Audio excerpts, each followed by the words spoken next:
to Radio Sputnik. Telling the untold.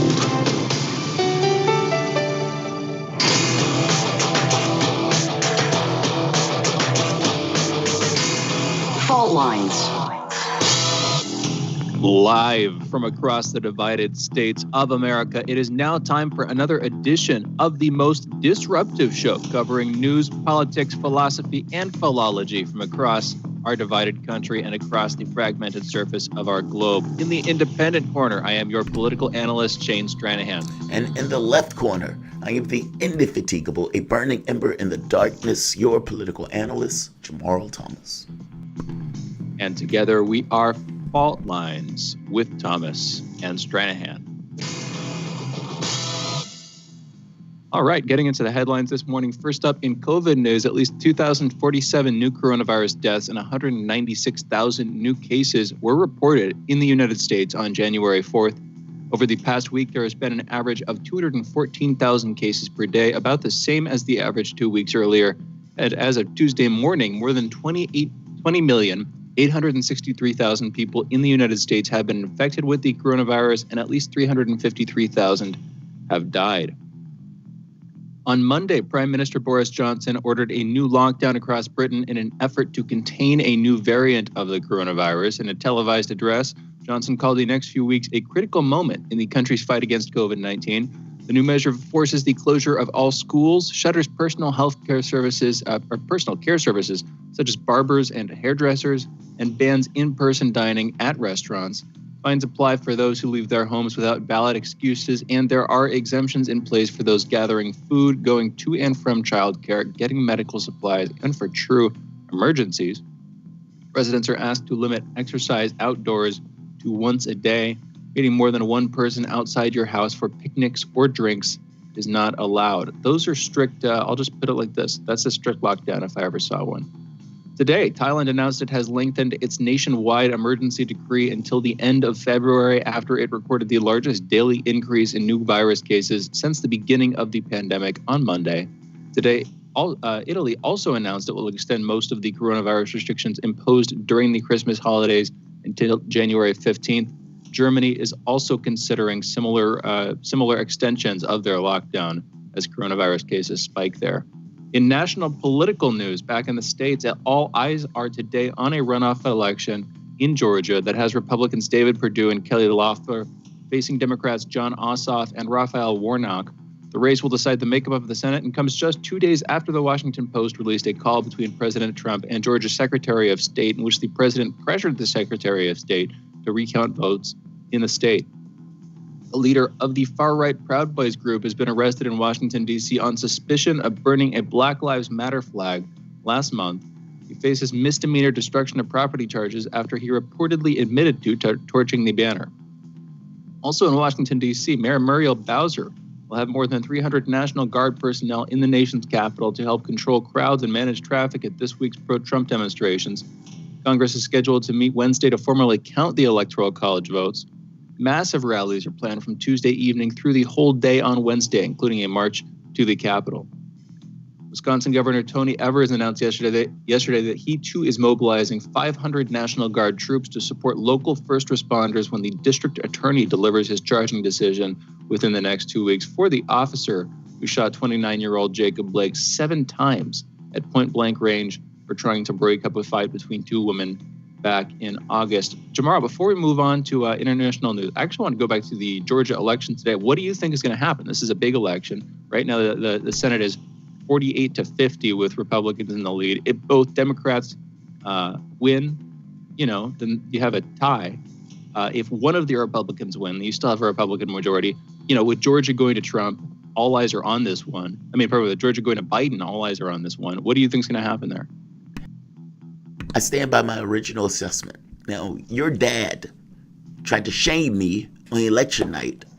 My original assessment was that Joe Biden wins the election, Democrats retain the House, and Democrats take the Senate. And that could still happen today if the Democrats take both seats. I think they're going to take both seats. I've never wavered on that. Now, your dad at the time, he was like, I don't see how these guys can take the Senate. Well, we're about to see whether or not I'm going to be right. Because look, it's possible that they lose. And I know that under normal circumstances, a Democrat has lost pretty much every election they've had as a runoff. By the same token, in my lifetime, I don't remember a Democrat ever winning Georgia. That was something that was supposed to just not happen. And so the fact that Biden has taken it, he could win it. Now here's the weird quirk of that though. Does Biden want to win it? Like, does he want the excuse of having a Republican Senate? I mean, I know some people is like, yeah, that's kind of out there, but I'm not sure. I mean, don't you do different things if you want it? Don't you push for the $50,000 of student loan relief in the way that Chuck Schumer kept trying to give Joe Biden in for it? He was like, yeah, Biden's like, he'll think about it. He's trying to tell him. He's like, dude, help me out. You know, don't you push for those things? Joe Biden gave a feint about the $2,000 saying, yeah, when I get in, that $2,000 is going to go through. Whisper. You know, it's like, it just seems like you do different things if you're trying to really take those seats. But, I mean, he ran this entire campaign this way, tone deaf. So who knows? But no, I think they're going to take the Senate. Interesting. We will see. That's all I will say. I hear what you're saying, and I saw some polling numbers recently that showed, Democrats in the last week shifting quickly upward in their position in that state. But I'm not sure if those are accurate. We'll see. Time will tell. Qatar's ruling emir, moving to international political news. Qatar's ruling emir arrived in Saudi Arabia and was greeted with an embrace by the kingdom's crown prince Mohammed bin Salman on Tuesday, following an announcement that the kingdom would end its years-long embargo on the tiny Gulf state. The decision to open borders between the two countries was the first major step toward ending the diplomatic crisis that has deeply divided those U.S. defense partners, frayed societal ties between the two, and torn apart a traditionally clubby alliance of Arab states. The diplomatic breakthrough comes after a final push by the outgoing Trump administration and fellow Gulf state Kuwait to mediate an end to the crisis. Qatar's only land border has been mostly closed since June mid-2017, when Saudi Arabia, Egypt, the United Arab Emirates, and Bahrain launched a boycott of the small but influential Persian Gulf country. The Saudi border, which Qatar relied on for the import of dairy products, construction materials, and other goods, opened briefly during the past 3 years to allow Qataris into Saudi Arabia to perform the Islamic Hajj pilgrimage. In Hong Kong, the city's outgoing top judge said Tuesday that calls for reform of the city's judiciary cannot be based on dissatisfaction with court rulings as pro-Beijing figures and state-owned media step up criticism of the city's legal system. In recent weeks, Chinese officials and state-owned media have accused the semi-autonomous city's courts of misinterpreting Hong Kong's mini-constitution, the Basic Law, in rulings relating to last year's pro-democracy protests. And moving to a combination of international and tech news here, Venezuelan President Nicolas Maduro announced his plans to resolve the country's hyperinflation. He is planning to do so by eliminating physical cash and digitizing the economy. That country will rely solely on digital currencies and transactions. This is just me adding my opinion to this. This will be an interesting test case for a purely digital currency-based system, which I'm going to point out, a lot of people a lot of people who are fixated on the idea that there is a great reset we're undergoing. Part of what they believe is happening is that there's this shift away from physicalized currencies to digital currencies, and with that, they say not just a reshaping of the global monetary order, but sort of an erosion of currency and the power people have through it as such. So, if you virtualize something, then, potentially you're putting it in the hands of people. I can see what they're saying sometimes, but it's interesting to me that Venezuela appears to be the first country readying itself to make that transition 100%. It's just not I'm just throwing this in here. It's not the country you would have necessarily expected. It's not like Switzerland, the home of Davos, or like France or Germany, the mainstays of the European Union, or the United States, or whatever. Do you see what I'm saying here, Jamarl? It'll just be interesting to see what actually happens here, frankly. Oftentimes, it's not. Oftentimes, you don't really get best case scenario. You're just going to get necessity. From their standpoint, between the sanctions, between the attack by the capitalist countries. I would imagine they're just trying to find a way of changing the economic circumstance. So yeah, it will be an interesting test. I'm always sketchy on currencies, on digital currencies, except for if it's put out by the government itself. My skepticism about digital currencies always boiled down to I don't believe governments are going to give up the control of cash. I mean, if you're a sovereign currency, why would you ever give that up, especially to this kind of capitalist class? But to have a socialist country implement it, interesting. So we'll see. We will. Yeah, no, this is it is interesting. All right, last quick tech headline here. The music streaming service Yami, which debuted around 2008 and was acquired by Alibaba in 2013, is being discontinued today. The decline began when Tencent bought a majority stake in China Music Group in 2016, leading to exclusive music deals. By 2017, Tencent controlled as much as 75% of China's music streaming market. Yami lost large quantities of music rights and then users too. And with that, those are our headlines. You're listening to Fault Lines with Thomas and Stranahan. All right, we've got through them. You know what? I'm going to take us into an early break, actually. Usually we go into a break a couple minutes later, but this way we might have a little bit more time to talk. You might have a little more time to monologue. We'll be back on the other side of this break with Jamarl's soapbox and his monologue. You are listening to Fault Lines with Thomas and Stranahan. We'll be right back. Fault Lines. What do we want? News, politics, and culture. When do we want it? Wait, we weren't finished. News, politics, and culture without the red and blue spin. Okay, so now when do you want it? Daily from noon to 2 p.m. Eastern Time. Okay, satisfied now? Never. Tune into Political Misfits on 105.5 FM in Washington, D.C. and on 102.9 and 104.7 FM in Kansas City, Missouri. Daily for our analytical fix. Don't surrender.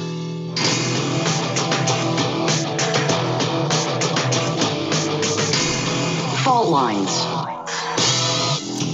Welcome back to Fault Lines on Radio Sputnik.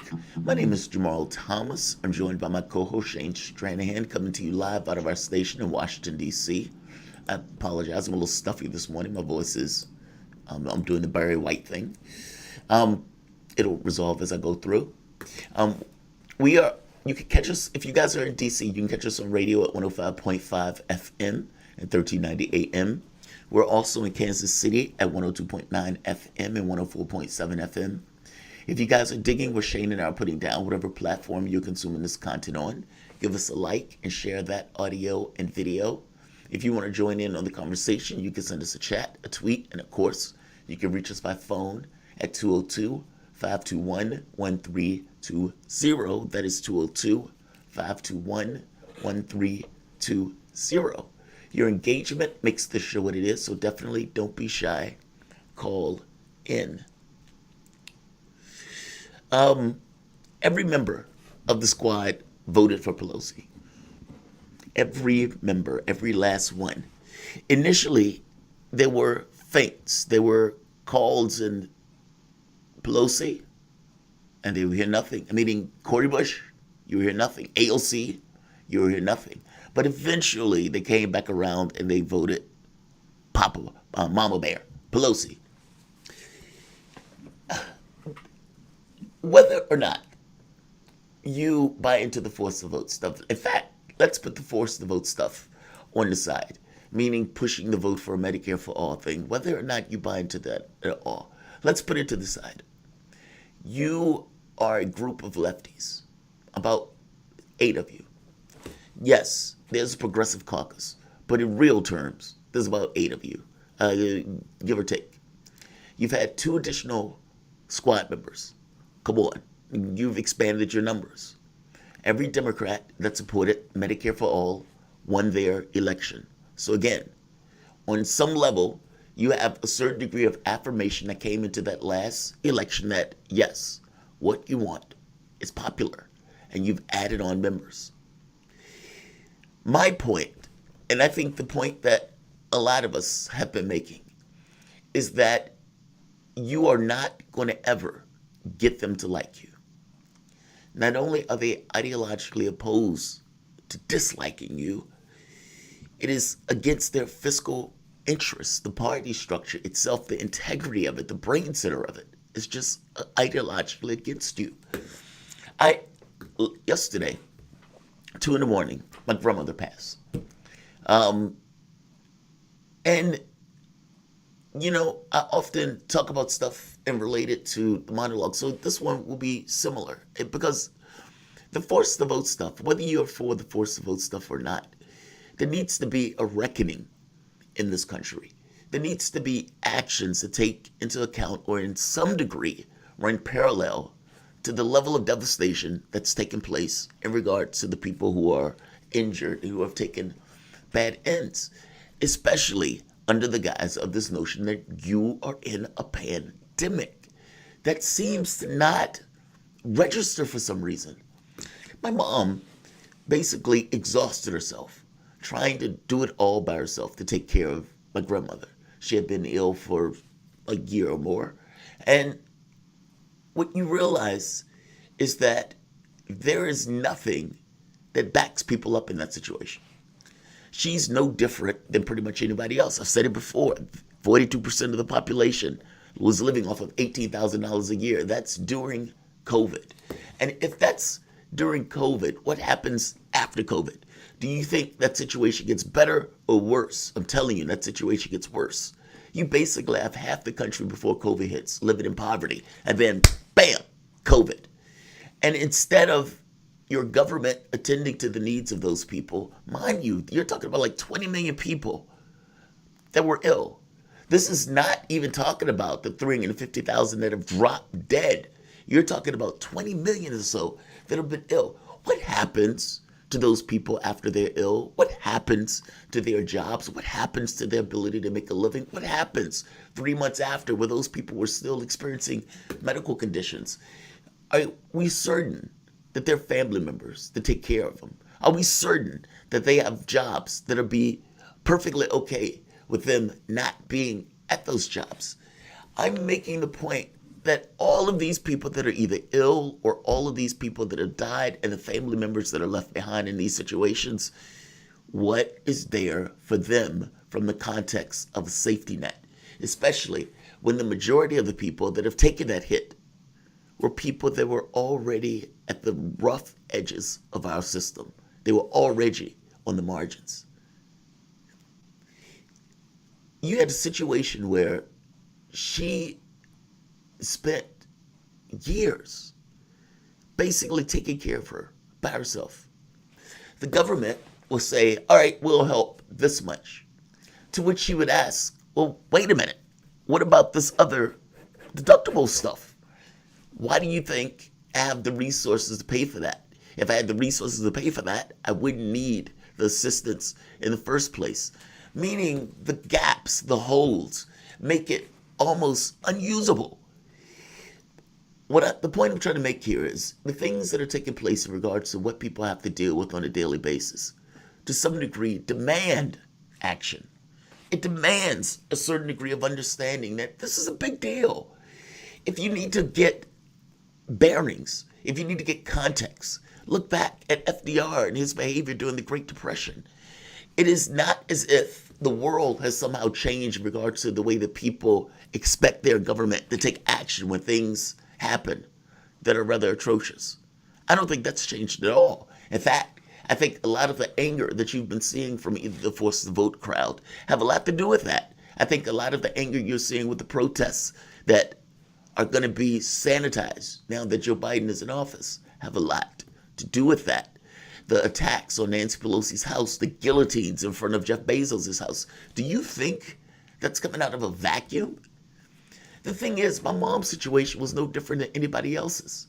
If I wasn't around, meaning if I wasn't able to have this job, I wouldn't have been able to try to get her a nurse, to pay for an extra nurse to come and help with the family, to be there with the family. Otherwise, she would have been basically trying to do it all on her own and exhausting herself to do so, believing that even if I can't do all of it, if I exhaust myself, that in and of itself shows my worth and my value in this situation. I mean, family members or people shouldn't have to be put in those situations. And I guarantee you, she is not the only one. I am not hitting AOC them for joining in or not joining into the force vote stuff. That's not it. There's something a little bit more basic than that. Do you believe that the trajectory of your world, of your government, is going well? And I'm asking this for members of the squad and AOC. And before AOC answers this question, remember the interview she gave where she was talking about she felt like she was going to leave politics because she felt like she was the enemy in the way that Democrats treated her. The talking behind her back, the whisper gallery, the intrigues that are created around her. She was like, I'm not the enemy. I just wish they understood that. It was this resigned interview where she even made the point of, I ran the second time just to show it wasn't a fluke. Maybe you need to take the hint. Maybe all of you need to take the hint. Maybe the goal and the objective is not to be buddies or not to be friends. Maybe the objective is to be adversarial. Maybe you should be that radical that they keep screaming to the hilt that you are. Maybe all of you should be that radical.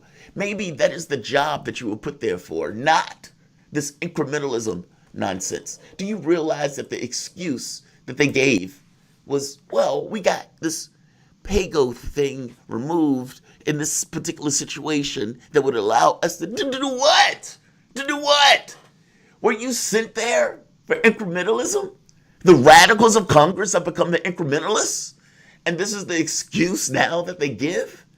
When you see people like Cornel West voting for Joe Biden, something is wrong. Something is fundamentally wrong in these politics. You have 70-something% of the public say, yeah, we need new leadership. You get Pelosi. You get 88% of Democrats that say, in a representative government, we want Medicare for all. And you can't even get that on the finish line. In fact, the Democratic candidate said he would veto it. There's something wrong in our politics. You need to explain to me how in any way is this ludicrous situation indicative of a representative government? How? How do you get 70% of the population on election night on Fox News, for all sake, saying, we want Medicare for all?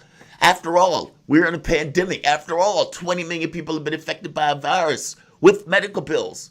After all, 300,000 people have died. Yeah, we want Medicare for all. Because in addition to those people losing their jobs, we're in a capitalist system from the standpoint of our medical facilities. And that means bills. That means the medical facilities are going to do gangbusters. But that also means that human beings are being raped with these bills.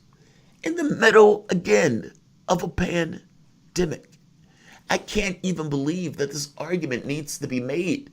I can't even believe that you would have to push members of supposedly the squad that got in because they were radicals. And that the radicals are now arguing incrementalism. The other argument that was made was basically the Republicans are trying to steal the election, so we don't have a choice but to unify. No, you had choices. All of you had choices. It's not that I believe you're superhuman. It's not that I believe that you're going to do something. The 8 of you are going to. No, it's not that. It's that you set a precedent. It's that you draw a line in the sand. You establish boundaries. You establish that, fine, if you're going to treat us in this way, we're going to act this way. We are going to be opposition. We are going to be against the interests of the party every bit as much as they act like we are. We are going to fight for America. We're going to use this platform to fight. So yeah, if we got the opportunity to bring it all to a halt by not voting Pelosi, then we don't do it. That's the point. It's not so much that there's all of these other alternatives. Sometimes you do it because you bring the system to a halt just to make a point. Why wouldn't you want to have this fight about Medicare for all in the middle of a pandemic? For the life of me, I don't get that. Do you believe that they're going to somehow treat you better? That they're going to somehow like you better? That they're going to like your ideology of the world? They are not. They're not. This is not a representative government. And we need to get rid of this notion that it is and stop acting as if it is. In which way is it representative? The 50 or 60 something percent of the population that wants free college and universities. The candidates aren't for that. Chuck Schumer was screaming to the hilt, trying to get the president-elect to pay attention to him and just mouth the words so they can take the Senate. Joe Biden didn't even mouth the words because he didn't believe he needed to. This is kind of the thing, right? When I hear the term representative government, I think to myself, okay, the people who are in the positions of authority may not take all the positions, but on some level, there should be representation. And I'm at a loss to figure out what that is. How are you in a pandemic? Explain to me. The majority of your party, almost to the standpoint of unanimous, back a policy. And the leadership in the House, the leadership in the Senate, and the president-elect have all said, kick rocks. And lefties said, vote for those people unconditionally. All of these progressive groups said they demanded X and Y, but within a few days said, vote for these people unconditionally. And when Joe Biden gets in office, people are angry. Why are they angry? They're angry because they had this understanding that they won all of these policy arguments. All of these policy arguments not in the conjecture standpoint. They won the policy arguments for things that were vitally needed. And they got buckus. They have a right to be angry. They have a right to be upset. And whereas I may have an issue with the way some of the vitriolic stuff comes out, I do get on some level where this stuff comes from well-meaning people who are pushing this stuff. If no other reason but to bring this to a halt, to have that conversation, you got the power. You should have did it, recognizing that the Democratic Party has used any and all capabilities that they've had at their disposal to undermine and to utterly destroy, to even prevent people like all of you from getting in office. Yeah, it's time to do something different. It's time to draw a line in the sand. And you weren't put there to be incrementalists. Shane, what do you think, man? I mean, to me, this goes beyond Medicare for All. Take the force to vote stuff out. They don't like you. They hate you. They've tried to stop people like you from getting in office. They've blacklisted organizations for backing lefties. I mean, for God's sake, what else do they need to get across on how much they dislike you? AOC looked like she was having a breakdown in that interview, and yet you still can't get them to take a strident position of opposition. What do you think? Well, first of all, I'm very sorry to hear about your grandmother passing. I'm just going to start there. I don't want to linger on that because that wouldn't be fun, frankly. Yeah, but, don't linger. First don't of linger all, on that one. Yeah, first of all, I'm very sorry to hear about that. Moving on from that, back to the topic of the forced to vote, Medicare for All, and in general, the sort of relationship of, I think antipathy was the word that came to my mind here between politicians and the public when it comes to a lot of important issues. I would say maybe a more accurate word, or where I would take it, is simple negligence and indifference, where there is no functional, practical reason for them to prioritize the public's interest, either any subset of the public really or the general public at large, over the interest of the people who give them money and the various organizations that provide them the means to keep themselves in power, as a party and individually as candidates through lobbyists. None of this is new, but I would just say I don't know that they need to hate you for them to not care in the slightest, other than a rounding error, what you or I or any other random person or group of people thinks or wants or needs. They don't need you, and that's, I think. How do you break that? I mean, we talk about that on the show all the time. I don't have time to linger on that, sadly. But generally moving away from voting and voting for other parties and trying to create some long-term political revolution is how you have to do that. either through reform or in the long term through force. But hopefully it doesn't come to that. In any event, we need to go into a break. You're listening to Fault Lines with Thomas and Stranahan. We'll be back on the other side of this break with Ted Rall.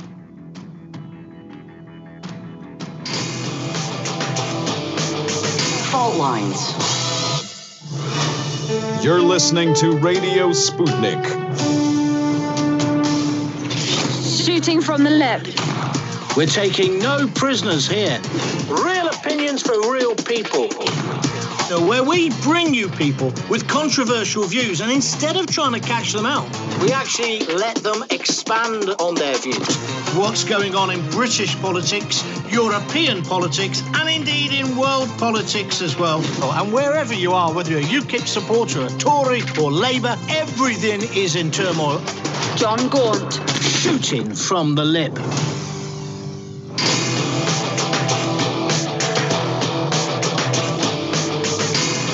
Fault lines.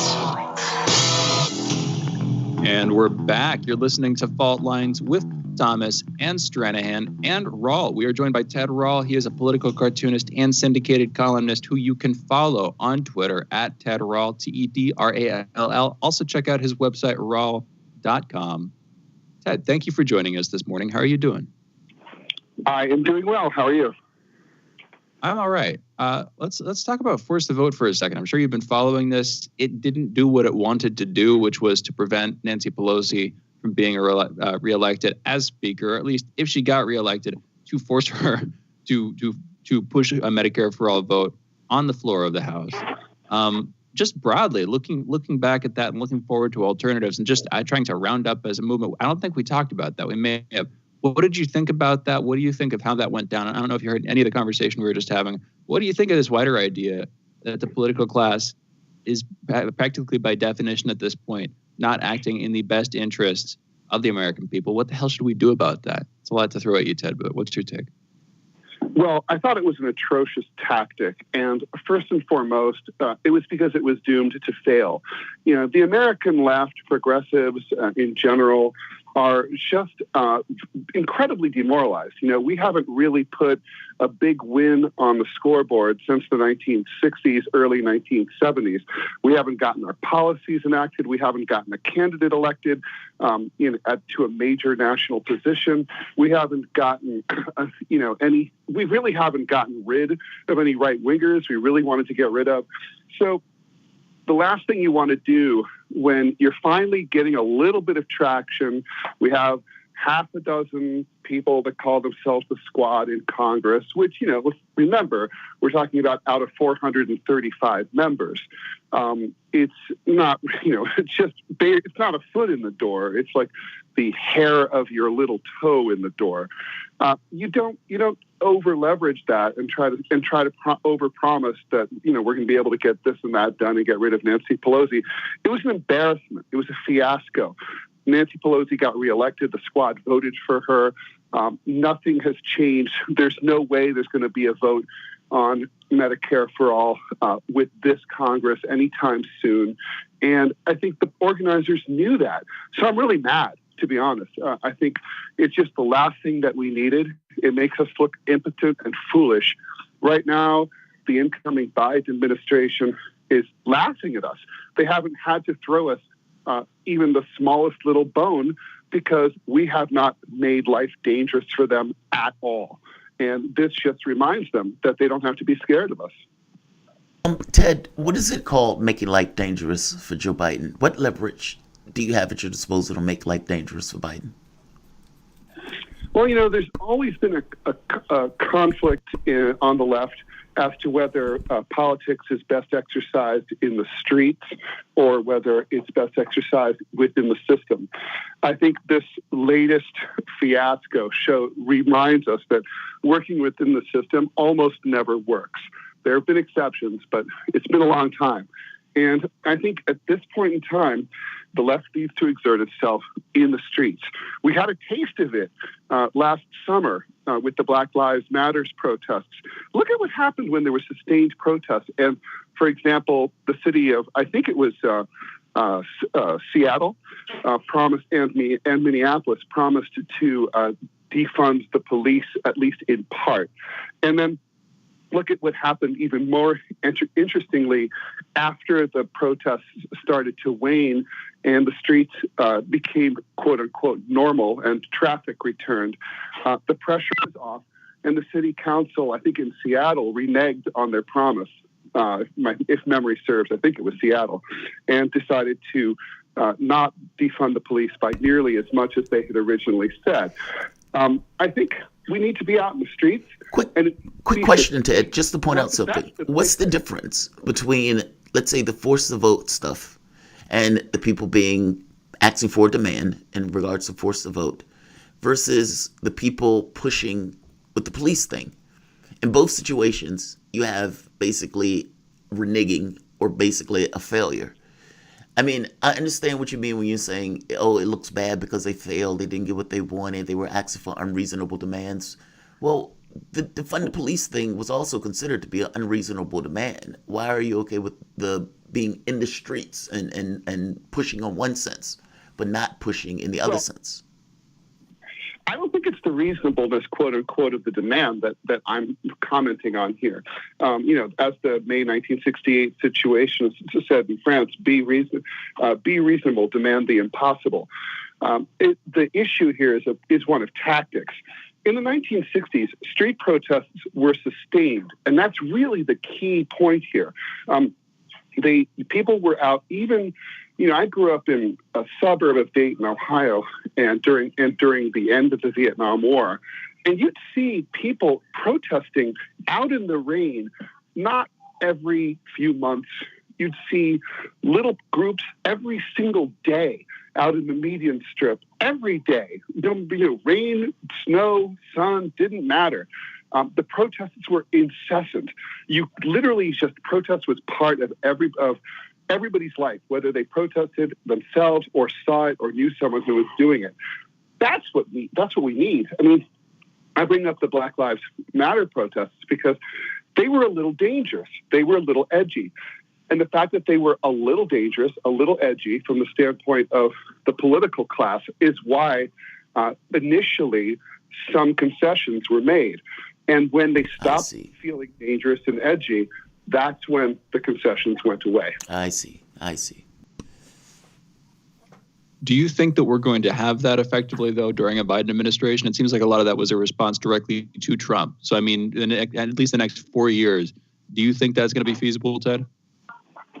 Well, I think it's possible because if you look at the 1960s, it was under the Lyndon B. Johnson administration that the protest movements, not just against the Vietnam War, but on a whole host of societal issues like women's liberation and gay rights, started out and really exploded, I should say. I mean, obviously the civil rights movement had been going on for many years before that, but I think it's possible to have sustained protest under a Democratic administration. And you don't have to go back that far. I mean, there was some sustained protest under Bill Clinton on NAFTA, WTA, the globalization battle.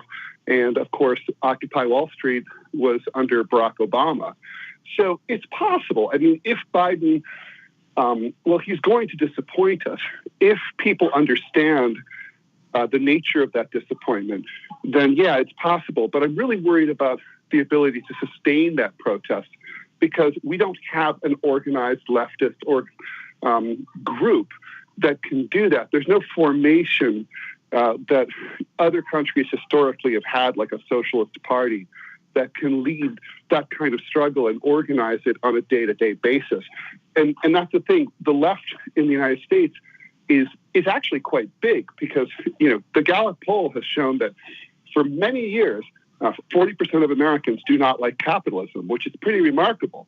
But you just don't have any organization. There's no candidates to vote for. There's no one to organize marches. We're just sort of all walking around on our own, hoping for someone to step up and tell us what to do. Yeah, I can agree with that. I think that's true. Or you would have this kind of weird balkanization. Like, I remember I went to, I think it was a People's Summit one year, and you had like 20 different groups, all of them believing basically the same thing with a comma here, comma there difference among their organizations. it is very strange on that front, because I can agree with that. In our situation, how does that change though? Like, because it seems that we don't have this ability to pull these people together in order to kind of make a push for X or for Y. And I got to be honest, even under Obama, and I know you said the protests were under Obama, I don't think that works. So under Obama, it wasn't directed at Obama. If you remember, it was directed at the 99%, etc. It wasn't dangerous to the Democrats. If anything, Obama co-opted the language of the 1% and the 99%, started using it for his campaign. And at that point, also simultaneously worked with state governments in order to basically crush that movement. Like, it seems that the Democrats basically appropriate the language of that stuff. Even the Black Lives Matter protests, what did Biden do? He used it as a prop, starts putting pictures of black people on his campaign things, missing the point that Joe Biden was probably more culpable than anybody else in regards to those laws being put into place. And the media downplays it immediately, meaning the media was perfectly okay with teeing this stuff up to go against Donald Trump. My suspicion, and I said this months ago, was that they wane it down for Biden, that they don't cover it as much or as extensively as they did for Donald Trump, that they have a different viewpoint for Joe Biden. What do you think about that? I mean, do you think that's true? I mean, just based on what we've seen recently, I do think that's looked like it's probably going to be how it turns out. I think it is probably how it's going to turn out. I agree with everything you just said. Obviously, you mentioned how Obama organized through the Department of Homeland Security the simultaneous crushing of the Occupy movement. I remember that very vividly. Naomi Klein reported about it in The Guardian, if anybody cares to Google it. Very interesting story that's kind of like lost to history. But obviously that meant that Obama's administration, they were scared of this. They were scared of Occupy. And as someone who participated in it, let me just say, they didn't have that much to worry about, but they were scared. And I think what's different this time, or at least more accurately, what might be different this time, is the level of anger is also going to be paired with a level of desperation that did not exist before. I mean, coming out of the pandemic, assuming that we do come out of the pandemic this year, which I think we will, we're going to be left with economic hardship that this country has not seen since the 1930s. And it's already well upon many parts of the country right now. And I don't think the government is going to be capable of co-opting it in the way that FDR did with the New Deal, and by softening the blow enough by putting, say, 20 million people on the federal payroll, which would be the equivalent of what FDR did with the WPA and related projects. I just don't see them doing that. I mean, neoliberalism is the order of the day. They're not going to do massive federal intervention in order to help people. And that's going to make the situation radicalized. And the real question is, will new tools like the internet make it unnecessary to do the kind of grassroots organizing that used to be done door to door? Will we be able to form protest movements virtually overnight like the Yellow Vests did in France? So I think those are the two things that are new. Organizing is easier or faster, potentially. And, the people, are they hungry enough? Well, if they're not now, they soon will be. That wasn't really true under Occupy. So let's do this. Let's take a break. I'm going to take you into a break. The voice you guys have been listening to is Ted Rall, political cartoonist and syndicated columnist.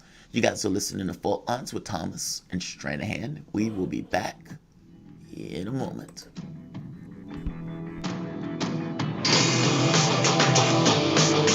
Fault Lines.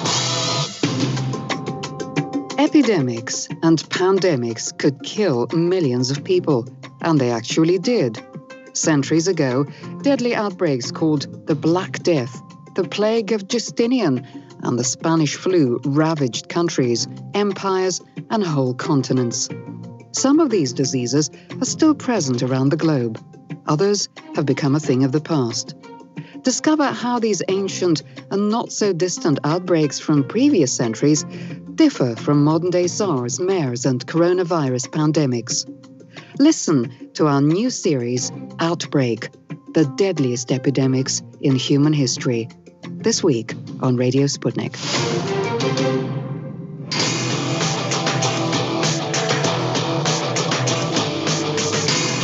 Fault lines.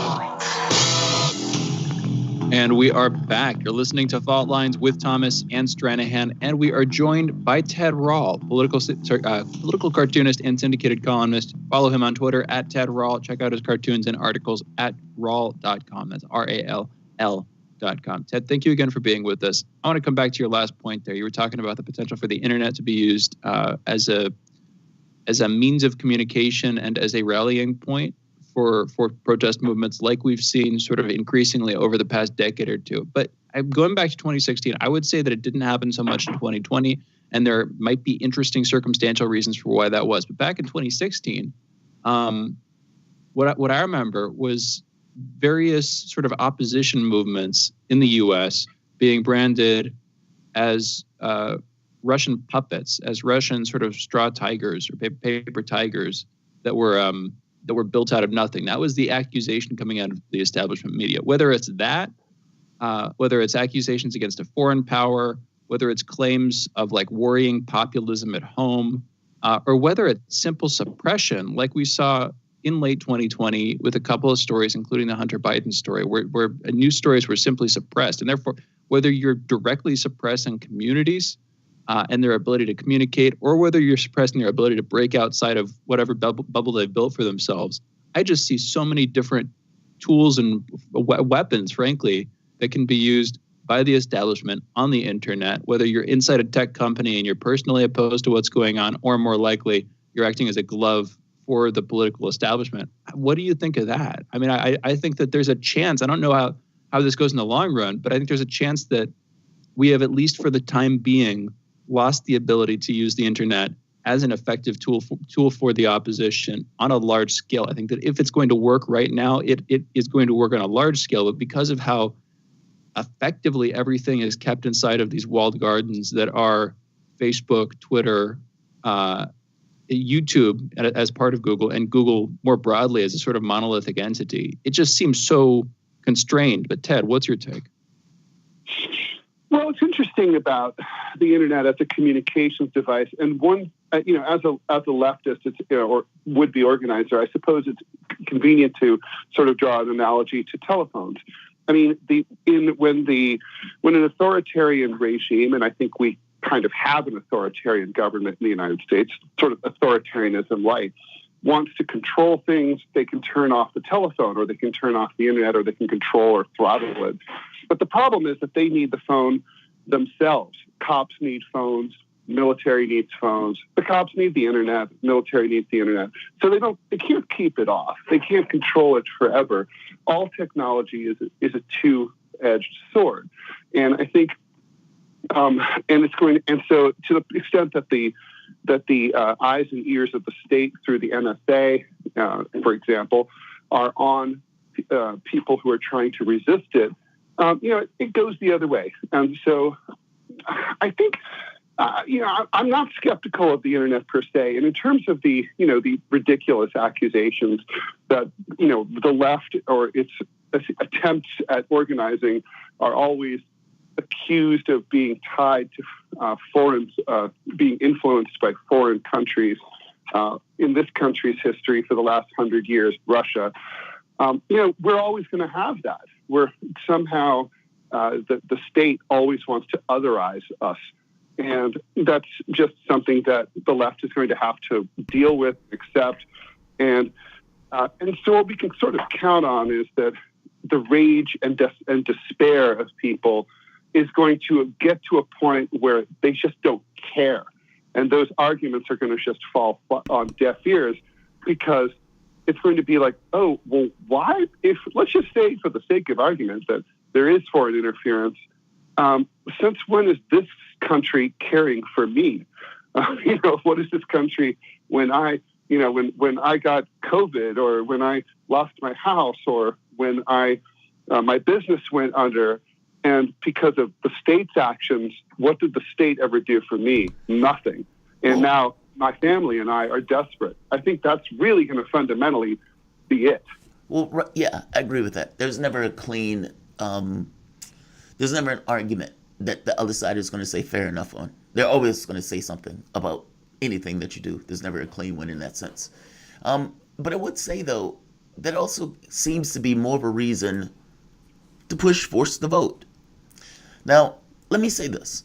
I don't like the vitriol that was associated with the way it was pushed.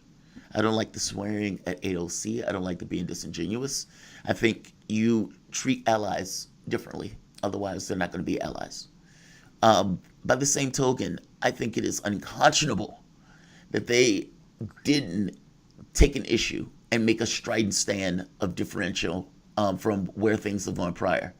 I mean, you can't tell me that the world that you've encountered right now, this pandemic, with all of the people dead and with all of the people ill, you've just mentioned yourself the level of desperation that's going to be associated with, you know, just the people being out there that might not necessarily have been around with the Occupy Wall Street movement.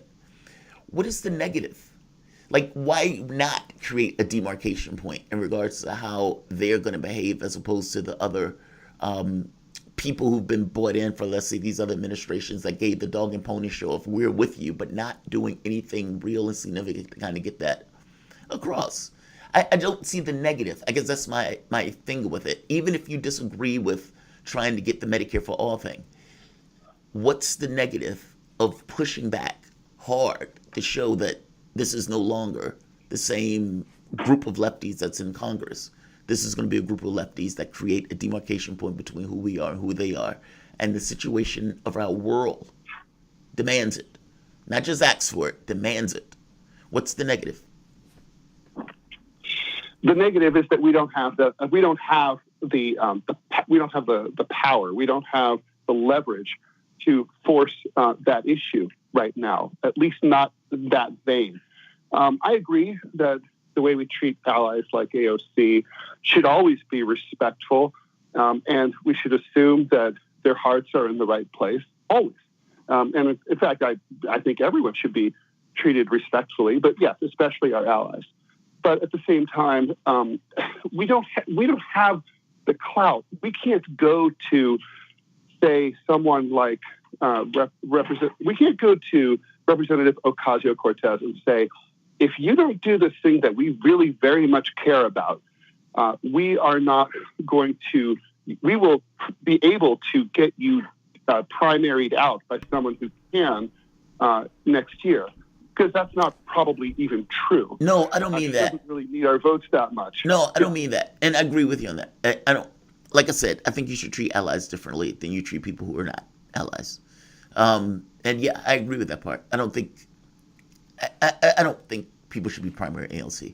And, you know, even though these guys didn't do this, it's not, to me, it's not like the end of the world and everything. It's more so of a letdown. To me, it was more so this thing of just, do you think the world is going right? And do you think that Congress has done fair and good by the American public? The answer to me is no. Does the American public want to keep Pelosi in? The answer to me is no. And do you have power at your disposal to make her life miserable? Yes. That's where it comes in. To me, it's the leverage issue of it. It's not the, hey, AOC, you must do this. It's not that part to me. It's more so I'm thinking of this from the perspective of you've reached a point in the political body, where third-way Democrats have been able to maintain the integrity of the party itself, meaning this brain trust of the party has been able to maintain itself despite the fact that the public itself has moved further to the left. Like, we can go through the things. I think you'd agree with me. The public itself has moved farther to the left, but the brain trust of the party has been able to retain itself. Pelosi was in on those Stop Sanders meetings. It was reported that she was. You had all of these guys that were out there that has a very specific interest in stopping the left. I'm saying that the left needs to start behaving as if that's true, because that is true. And I guess to me, I don't see the issue with making Pelosi's life difficult in trying to get in as Speaker of the House. That's all. It's not so much that I'm saying primary AOC. I don't buy that. That part I don't believe in. And I do agree that, like I said, there were certain issues with the way this was being pushed. I totally agree with that. But from the standpoint of the thought behind it, I absolutely agree with it. I think our world and the chaos of our world demands a certain degree of action. And I think the fact that the left has lost all of these things, despite the fact that they won the policy argument, I think that creates a certain degree of hysteria that needs to be discharged. And the exertion of leverage is one of the ways of doing that. Do you think that changes at any point? Meaning, where do you see that ever coming to fruition where these guys actually do get leverage to wield it in Congress, where they are more comfortable at using whatever leverage that they get in Congress? Like, when do you see that changing? Do you think that's just the issue of numbers? I don't know that the left in Congress is ever going to get big enough, fast enough to get us the changes that, as you rightly point out, we need yesterday. We're talking, there are existential threats here besides the fact that human beings are dying. Can you imagine? Listen to that. Besides the fact that human beings are dying, the entire planet's on the way out, and Congress isn't doing anything about it. They don't care. They're just inactive. And so we have to save the planet. We have to save ourselves. And I don't, with half a dozen members out of 435, I don't see it bopping up to 100 anytime soon. And so I think the problem is that, you mentioned, let's make Speaker Pelosi's life miserable. I'm all for it. I just don't think we have the leverage to do that. And that's why I think the only thing the left really has is that sense of menace that comes from street protests. They have to be not just protests that are the usual, we organize at 9 o'clock on Sunday morning, walk around with our placards, chant slogans, and go home at 4 o'clock in the afternoon. And boy, wasn't that fun. It's got to be a little more dangerous than that. It's got to be bigger. It's got to be frightening to the establishment. And we can all argue about what that looks like. But, I think that we don't have that leverage. And that's what I found frustrating about the force the vote tactic. If we don't have that enough leverage, it's not going to work. Obama said kind of famously, maybe off the cuff because it's been overquoted, that he said, if you want real change, I need you on the left to push me, basically. I'm paraphrasing. And, well, we didn't. Right. And the thing is, so we need to force them. And I think that if we create a crisis in the streets, then that will empower the progressives in Congress to, in private caucuses, to say, look, we were always right. You guys ignored us on the center right and among the moderates. Now let's try doing things. Let us drive the car now that you've driven it into a ditch. No, I could agree with that. That's fair. I mean, I could agree with it to a point. I think if you create a ruckus in the streets, yes, it does give a certain degree of clout for them to say, hey, look, let's do X or let's do Y. I guess my only concern is that there was a ruckus in the streets. And that wasn't connected to poverty and those type of issues. It ended up being subsumed by the Democratic Party, where basically it went to die. But Ted, thank you for coming on, man. I really do appreciate you having this conversation with me. Ted Rall is political cartoonist and syndicated columnist. You can follow Ted on Twitter at Ted Rall and read his cartoons and articles at Rall.com. You guys are listening to Fault Lines with Thomas and Stranahan. We will be back in a moment with headlines.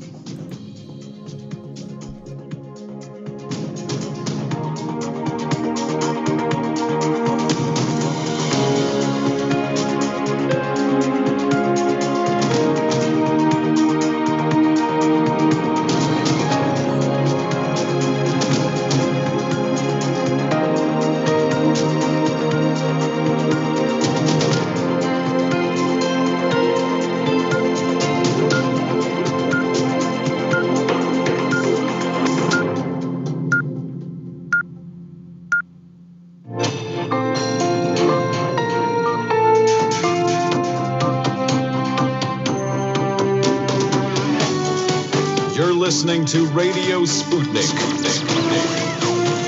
Telling the untold.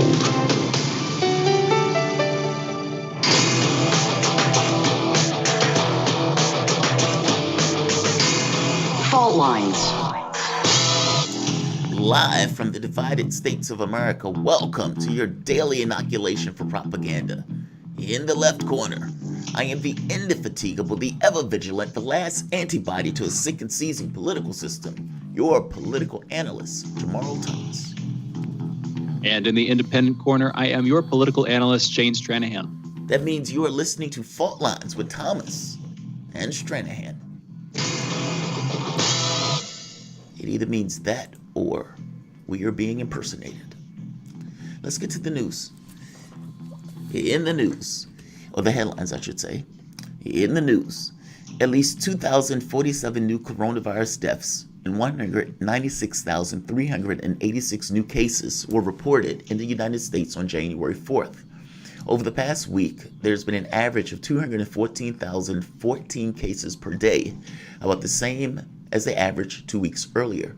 As of Tuesday morning, more than 20,863,100 people in the United States have been infected with coronavirus, and at least 353,000 have died. On Monday, Prime Minister Boris Johnson ordered a new lockdown across Britain in an effort to contain the new variant of the coronavirus. In a televised address, Johnson called the next few weeks a critical moment, quote unquote, in the country's fight against COVID-19. The new measures forces the closure of all schools, shutters personal care services such as barbers, hairdressers, and bans in-person dining in restaurants. Fines apply to those who leave their homes without valid excuses, and there are exemptions in place for those gathering food, going to and from childcare, getting medical supplies, and true emergencies. Residents are asked to limit exercise outdoors to once a day. Meeting more than one person outside your home for picnics or drinks is not allowed. Now, interestingly enough, this is because they found the new variant in the UK, and that if you look at the numbers and you look at the chart, at this point the number looks like a straight line, almost entirely vertical. Interestingly enough, that new variant is also in the United States. They've been able to find that variant in California, and if I am not mistaken, they've even been able to find it in New York. And so, you know, the reason they found it in the UK first probably had more to do with them just testing. In the US, we weren't doing testing like that, especially the very specific markers to find a new variant in the first place. And so once we started looking for it, lo and behold, there it is. And yeah, that doesn't bode well, especially from the research I'm seeing on the new virus, where it may be more infectious or more, basically kids being more susceptible to it than it was for the regular variant of the virus. But yeah, by most accounts, like way more infectious. I just wanted to interject, like, yeah, wait, we'll see, but like 30 to 70% and 70% more infectious is way, you know, almost twice as infectious is significant. And just as a brief, like real brief side note, and I'll hand it back to you. No, you're fine. I've seen people do the math, and it makes sense. It works out. If a virus is, say, 50% more infectious, then over a decently short time period, it will be more deadly than if that same virus were to mutate and you got one that were 50% more deadly. That might seem a little bit counterintuitive, but if it's infecting people faster and you have this kind of exponential growth that kicks in, even more sharply because it's spreading faster, that will kill people, just like the current virus is doing, but much faster. Just on probability alone. Yeah, just on probability. I mean, that's a really good point. I mean, and I think it's a good point on two fronts. One, the rate of mutation is going to increase if the rate of transmission goes up. That just seems to be a one-to-one. How fast that is, who knows, but it's just, if you get more transmission, you would ideally get more mutation. But also, like you said, just the fact that it's infecting more people means you have a higher propensity for a chance of death in regards to the people that it's infecting. No, that's, it's not good. I mean, and the wild part about it is, when we saw this in the UK, what the first thing we thought was, How do we know this is not in the U.S.? We weren't testing for it. And as soon as they start testing for it, lo and behold, it's here. And the question becomes, why didn't you think it would be here since our death rate was just going through the roofs? We were having like 3,600 people dying. I mean, like, the numbers are so extreme. And to make a point, they're closing down the UK. The UK doesn't have anywhere near the number of deaths we have in this country. So, I mean, what do you do at this point, Shane? I mean, you've shut the country down. People are wearing masks. What do you do from here on out? Ideally, have a well-administered vaccine program. If you'd had 20 million people vaccinated by the end of December, by the end of December, and then through January, February, and March, if you'd had a majority of willing citizens in America vaccinated by the end of, say, next month, then that seems like it would give you at least partial immunity to a mutated version of the virus. Jury's still out on that partly, but your T cells would have enough affinity with it to be able to block it at least partially. Anyway, that's a sort of super layperson take on it. But here's the thing: if you had a functioning vaccine program, I would say that would be a good thing. But a lot of the population really doesn't want one. They really don't want to get vaccinated. They think it's that number for the public is to get quite high. Vaccinated. That number is quite high.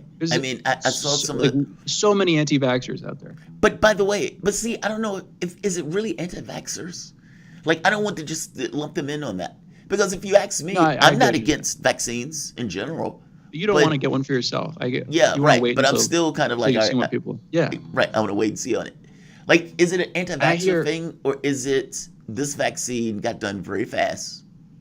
I would not call that an anti-vaxxer position. No, I would not call that an anti-vaxxer position. What you're doing, where you're sort of, you don't think that there's anything intrinsically wrong with it necessarily, but you think that it was, pushed out pretty quickly, and you're pretty cautious, and you kind of want to wait and see. I can get that. I understand that. That doesn't seem like categorical or dogmatic to me. No, right. I'm not taking it from that perspective. No, it's just, I don't agree with the people who are pushing back against the vaccine. I think it's necessary. I mean, if you have 350,000 people drop dead with 20 million people infected, and they've just come out with a new variant, it seems like the lesser of two evils to get the vaccine, to me, just in general. No, my thing is, when you're looking at it and you're thinking to yourself, okay, should I get it? Is it safer to get it? Those type of questions. And for me, I don't think it's safe to get just because of the medical stuff that goes on, and it's unclear on whether or not the vaccine interplays on that. But no, I don't begrudge people for that questions. I do begrudge them if they're categorically against, just by definition. But no, I don't begrudge them for questions, and I don't think it makes them an anti-vaxxer to have questions about how the vaccine is produced, how it's created, what's the science behind it, and those type of things. No, my issue is when it becomes dogmatic of I'm entirely against, or when the conspiracy theories come up of they're trying to put people into hobbit homes and this type of stuff. That's why I don't buy. Let's get back to the headlines. Today, Thailand announced it has lengthened its nationwide emergency decree until the end of February after it recorded the largest daily increase in new virus cases since the beginning of the pandemic on Monday. Today, Italy also announced it will extend most of the coronavirus restrictions imposed during the Christmas holiday until January 15th. All eyes are today on the runoff election in Georgia that is Republican David Perdue and Kelly Loeffler facing Democrat Jon Ossoff and Raphael Warnock. The race will decide the makeup of the Senate come just 2 days after the Washington Post released a call between President Donald Trump and Georgia's Secretary of State, in which the President pressured the Secretary of State to recount votes in the state of Georgia. Not just recount, but to find him votes in the state of Georgia. The leader of the far-right Proud Boy group has been arrested in Washington, D.C. on suspicion of burning a Black Lives Matter flag last month. He faces misdemeanor destruction of property charges after he reportedly admitted to torching the banner. Just think. If you were an alien civilization and you were in your spaceship and you had a microscope and you could look down on the planet and you saw this guy torching a Black Lives Matter flag, And you're getting news reports that shows 3,800 people died from coronavirus and 20 million people are infected. And you're like, so wait, this guy is burning a Black Lives Matter flag while 3,800 people died that day? Is this comedy or farce? Like, am I insane on this? It seems that the Black Lives Matter person, whoever heads it, and the Proud Boy person have infinitely more in common than they do separation. And that they should be arm in arm together, each with their respective flags, marching on Washington, angry that they're not getting their $2,000 stipend, angry that they're not getting Medicare for all during the pandemic. Like, do you get my point? It seems ludicrous on its face that this is taking place, that this is the fight. The fight isn't against Washington. The fight isn't against the elites or establishment that's basically failed them. The fight is against Black Lives Matter, or the fight is against the Proud Boys. It just seems like they fundamentally and entirely, radically missed the point. Am I missing it, Shane? What am I missing?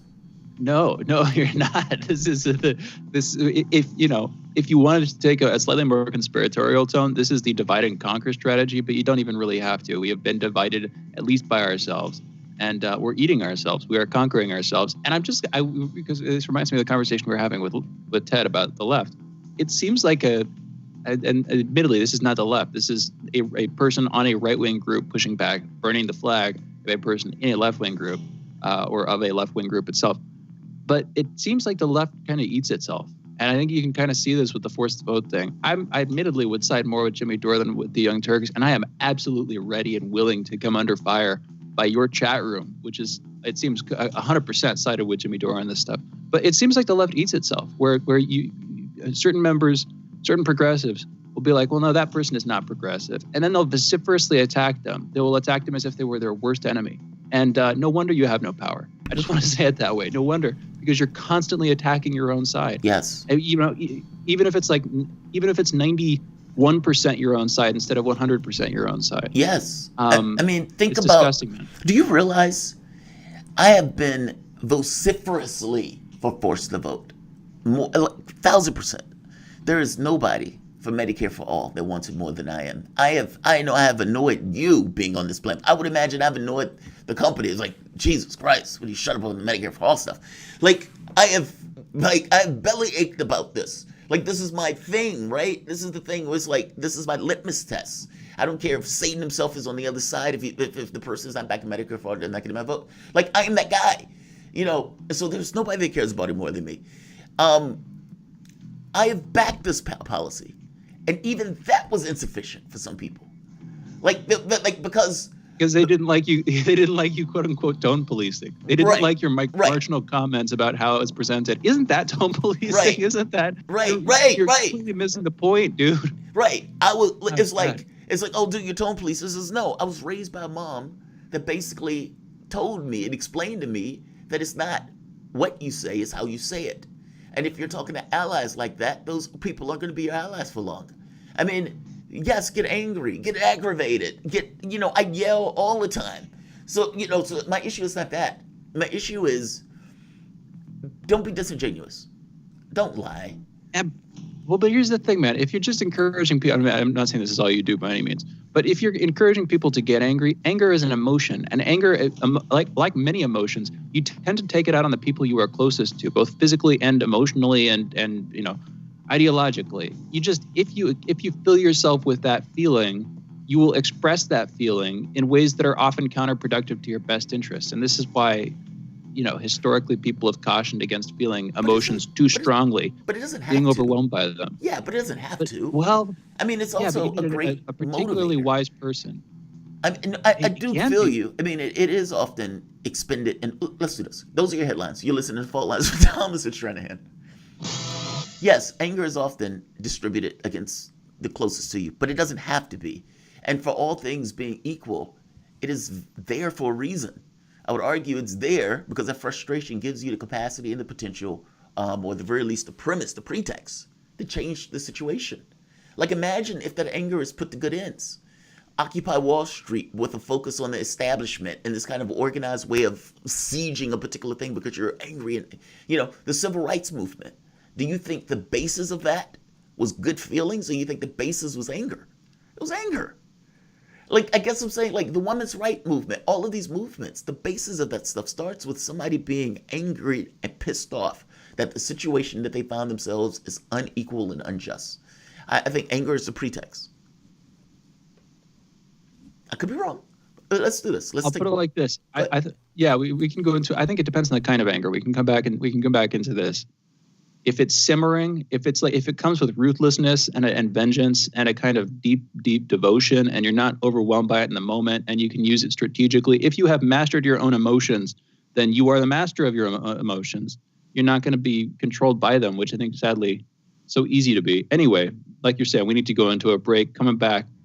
For conversation. We will be back on the other side of this break. You're listening to Fault Lines with Thomas and Stranahan.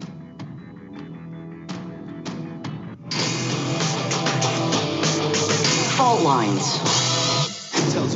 Want to talk? Get in touch with us at radio@sputniknews.com.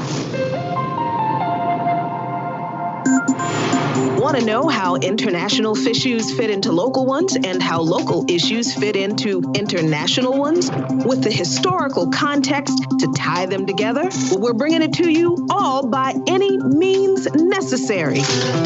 Tune in weekdays from 2 to 4 p.m. Eastern Standard Time to hear me, Jackie Lukman, alongside my co-host, Sean Blackman. By any means necessary, your guide to connecting the social, political, and economic movements shaping the world around us.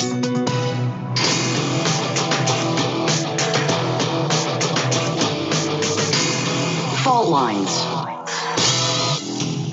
And we're back. You're listening to Fault Lines with Thomas and Stranahan and Ingemi. We are joined by Peter Tech Guy Ingemi. He is the author of Hail Mary, the Perfect Protestant and Catholic Prayer, and host of Your Prayer Intentions, airing on WQPH 89.3 in Shirley, Fitchburg, Massachusetts on Saturdays at noon Eastern. Pete, thank you for joining us. How are you doing this morning? I'm doing very well. A happy New Year and a merry 12th day of Christmas. And thanks for the allusion to C.S. Lewis as I'm listening to the two of you talk about anger. C.S. Lewis in the Screwtape Letters talked about anger and talked about how the trick in life is that the danger is projecting the anger and hatred to the people around you while projecting your love and benevolence to people you never see and never visit. And the real danger, the trick is when something like that happens, or as his devil Screwtape puts it, there's no point in having him project anger at people he's never met. And at the time this was written, England was at war with Germany. As he put it, there's no point in projecting anger against the Germans, people who he probably has never met, and they're caricatures of people. If he's building up a pernicious love or charity with his neighbor, with his parents, and so forth. The idea in life is to try and make sure that your charity, your goodness, is with the people you actually meet every day. For example, the people around me, the lady next door has a Black Lives Matter sign in her yard. The people across the street had never heard of some of those election shenanigans, but I still get along with them all because it's not why I may be upset at things that are going on. The trick is to remember to keep your charity, your love, and such with the people you're around, because that way it's real, while even your anger is mythical to some degree. And while it's good to be motivated by a sense of justice, you don't want to, and as a host of a show on prayer, you don't want to put your you don't want to live by your anger. And, for example, tomorrow after the vote, which I don't expect it to be successful for me, I have a piece that's going to go up talking about all combating what's going to be happening with all methods short of sin. You're talking about the election, just to be clear here, right? About the election. The things in my opinion, Mr. Biden should be opposed by all methods short of sin.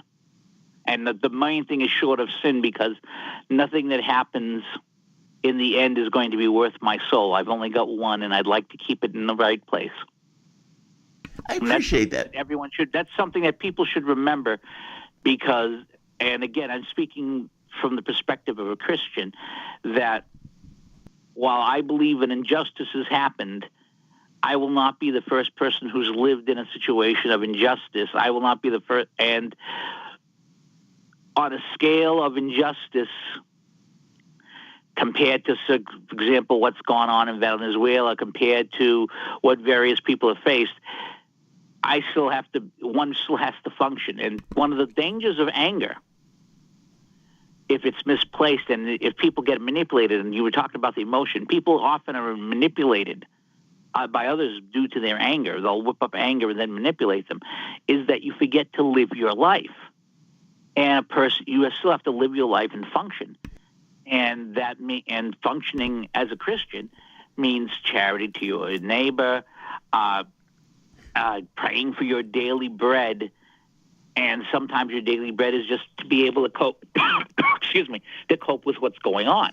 Pete, just so we're clear, daily life. What's going on in the travesty that's going on in Venezuela that you're talking about? You're talking about them trying to put in Juan Guaido as president of that country, even though Juan Guaido didn't win a pie shot or contest. I'm talking about people being oppressed for the last 10 years, but I just use that as a quick example. Yeah, we can agree to disagree on that one. People going from being rich and well-off to being slaves. As Gun Reynolds likes to say about some of our elites, they'll make beggars of us all because they're easier to please. Like we're fighting over whether or not we should borrow $600 from our grandchildren on our credit card or $2,000 from our children on our credit card. I mean, I could use the money right now. Just before you called, there was a chimney guy I had to talk to about a crack in a chimney. But Pete, it doesn't have to be for our grandkids. They can raise taxes. I mean, Jeff Bezos. I mean, look, there was nearly $1 trillion that was earned by that was gained by the top 1% over the course of the 30 million people losing their jobs and the 300,000 dead. We could raise taxes on those people in order to pay that off if we needed to. I mean, if that's what's bothering you about the 2,000, we could do that tomorrow. Other people's money so that we can do something for ourselves. That's a very dangerous attitude. But it's not other people's money. Because now you're taking from somebody else. No. I'm counting on someone else to do what I'm going to do what I want, and then have someone count on someone else to do it for me, to pay for it. That's a dangerous attitude to have. What de Tocqueville talked about America, and I don't know what you're talking about, Pete. We're in a democratic government, democratic system. And in that democratic system, the government, us as a collective, have the ability democratically to raise taxes. We increase or decrease depending upon what we need to do in our society. And at this particular moment, we've hit a crisis. It's no different than a Great Depression. It's no different than anything else. I mean, when Wall Street hit the skids, we bailed them out. We've been given... Well, but here's another thing. It's not like in a democratic referendum we voted for the lockdown. I think there's also an interesting libertarian argument to be made here, which is the government restricted people from working at their businesses. They effectively shut business down. You can argue about whether or not they had good reason to do so. I personally think they did, but the libertarian argument might be, we actually had a guest on who was arguing this, that the government should pay people back for money that they lost by being restricted from engaging in voluntary labor. What's your take on that? I'm curious. You have a point. I mean, there's a point. There's no question that there's a crisis, and the crisis is, I mean, a lot of the crisis is China's making, but a lot of it is the decision making that was made. Now, in fairness to the people making the decisions, people did not know in the first month, for example. I tend to give people a pass in March and April and May. But when our governor, I live in Massachusetts, when our governor put on additional restrictions and I talk to small business people who are just bleeding from this stuff, and if you don't allow the businesses to function, they're not going to have the tax revenue. And here in Massachusetts, we just had an enforced increase in the minimum wage, which means that every business here the cost for every business is going to go up again. So now you've got the COVID problems. You've got this going up, and it's going to be very tough on people. If you want to be able to tax people, people have to have the money to tax, or you end up with serfs and you end up with lords. And if you don't want to end up in a feudal system, I mean, the original feudal system, I was actually just reading about this recently, developed because you had people who were. Basically, you became my serf and I provided you protection, and you became my soldiers if barbarian raiders were coming.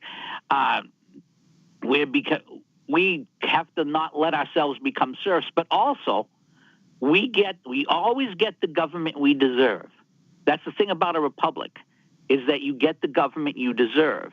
The ultimate blame on all of this comes down to us, which is what in a way makes it the hardest thing when I look at what's been going on lately, is that the ultimate blame has to come down to the people because we allow it. And if we allow, and in a republic, it's not like a communist rule, or it's not like a dictatorship or an oligarchy. Our actions or inactions are to blame, and that's the hardest thing about what's I've seen lately. It's hard when you've been I was born in '63, and I grew up, I look at the United States that I grew up in, the most powerful, most prosperous country in the world, the we can do anything type country, and I see what we've become. I mean, that we actually have reached the point where we have lawmakers saying "a women" because they're too ignorant to understand that "amen" means "so be it" in Latin, and it's not a gendered term. That we've reached this point is kind of sad when you remember where we were. I mean, granted, we have better technology, but again, like you said, we've done it to ourselves, so that's on us. We can do anything but raise taxes, apparently. Interestingly enough, I love the commentary. You said it's going to be tough on people, but basically you're talking about capitalists because you're talking about raising the minimum wage. I mean, the 1% of the people that is going to be tough on, whatever that tiny percentage is, in comparison to the number of people that's going to get a raise, you don't think that the majority of the people, or there's going to be more people that get a raise, that more people who benefit out of an increase in the minimum wage? Like, that's just such a weird way to have the conversation. It's going to be tough on people when the majority of the people under this model will get an increase in the amount of money that they bring home to their families. What's the negative of that? From your point of view, why is that wrong? Let's say it that way. Why is it wrong for the workers, the people who actually make the profits for the individuals in these companies, to get a modest increase in the money that they bring home? May I point out that that modest increase is not a modest increase if you're a small business. Now, if you're let's get a great example. In my own town, we have a Domino's Pizza. A few years ago, we had my own city. I live in a city called Fitchburg. We had an incredible array of pizza places. We had we're a city of 40,000, yet we had 20 pizza places. So there's a great variety of pizza that you could get. There were only one or two chains, and most of it else was just individuals making pizza. So, and I'm Sicilian. Pete, we're going to have to cut you short. So I'm going to give you 30 seconds because I want to give you a heads up, and I don't want to kill this segment before you can make your point. So definitely. Okay. Basically, the big business like Domino's can absorb the minimum wage increase. The small businessman can't and has to raise his prices and become non-competitive. What you actually do is you reward the large corporation and you kill the small entrepreneur, and that who does not hire the person at the starting wage. Okay, I want to thank you for that. I mean, look, it depends on the increase. If the increase is too over the top, then yes. But under normal circumstances, the answer is no. And they've shown increases that haven't necessarily done that. But we can fight over that. Peter, the tech guy, Ingemi, is author of Hail Mary, the Perfect Protestant and Catholic Prayer, and host of Your Prayer Intentions, airing on WQPH 89.3 in Shirley-Fitchburg, Pennsylvania, Saturday at noon Eastern.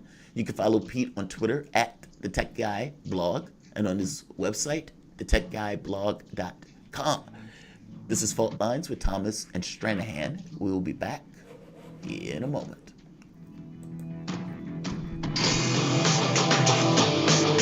Fault Lines. We are above all the latest developments, and we don't take any sides. Radio Sputnik, telling the untold. We are talking 24 hours a day, 7 days a week. You are listening. We give you the most essential out of the endless information space. Radio Sputnik, telling the untold.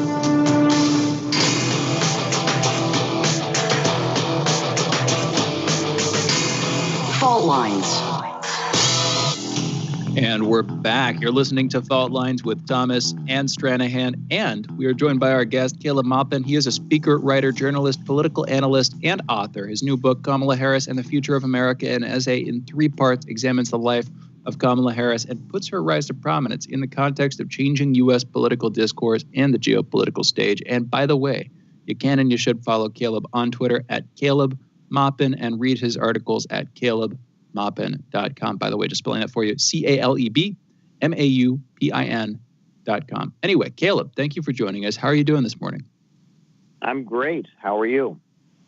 Good. Better for having you on. Let's get into a conversation about 2 revolutions, about a century and a half apart, placed in history, both taking place on January 1st of the years, although we're talking about Haiti and Cuba. In the case of the Haitian Revolution, it had been going on for well over a decade by the time the independence was announced on January 1st. I think it was, 1804? We're just talking about this with Margaret Kimberley. Anyway, we're coming back to this topic with you. Let's start with Cuba, actually, the more recent one.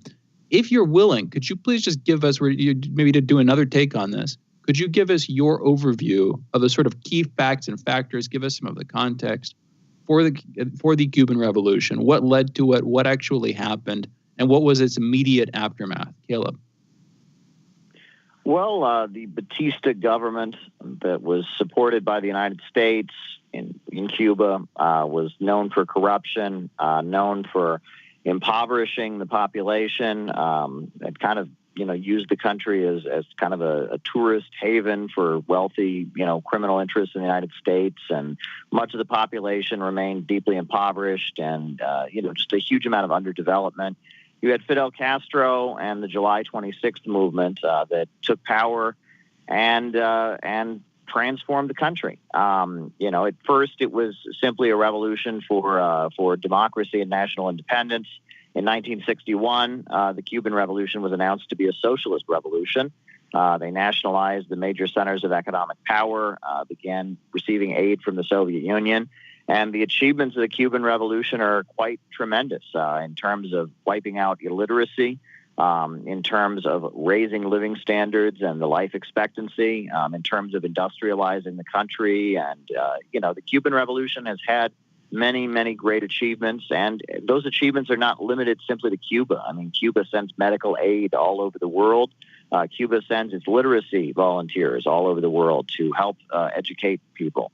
And Cuba is widely admired. Its medical school has been called the greatest in the world by Ban Ki-moon, the former UN General Secretary. And Cuba is widely recognized for its achievements in terms of creating a modern healthcare system, in terms of advancing human literacy, and in terms of giving aid and medical assistance to people around the world. It's widely recognized for those achievements by international bodies, despite being just a small island.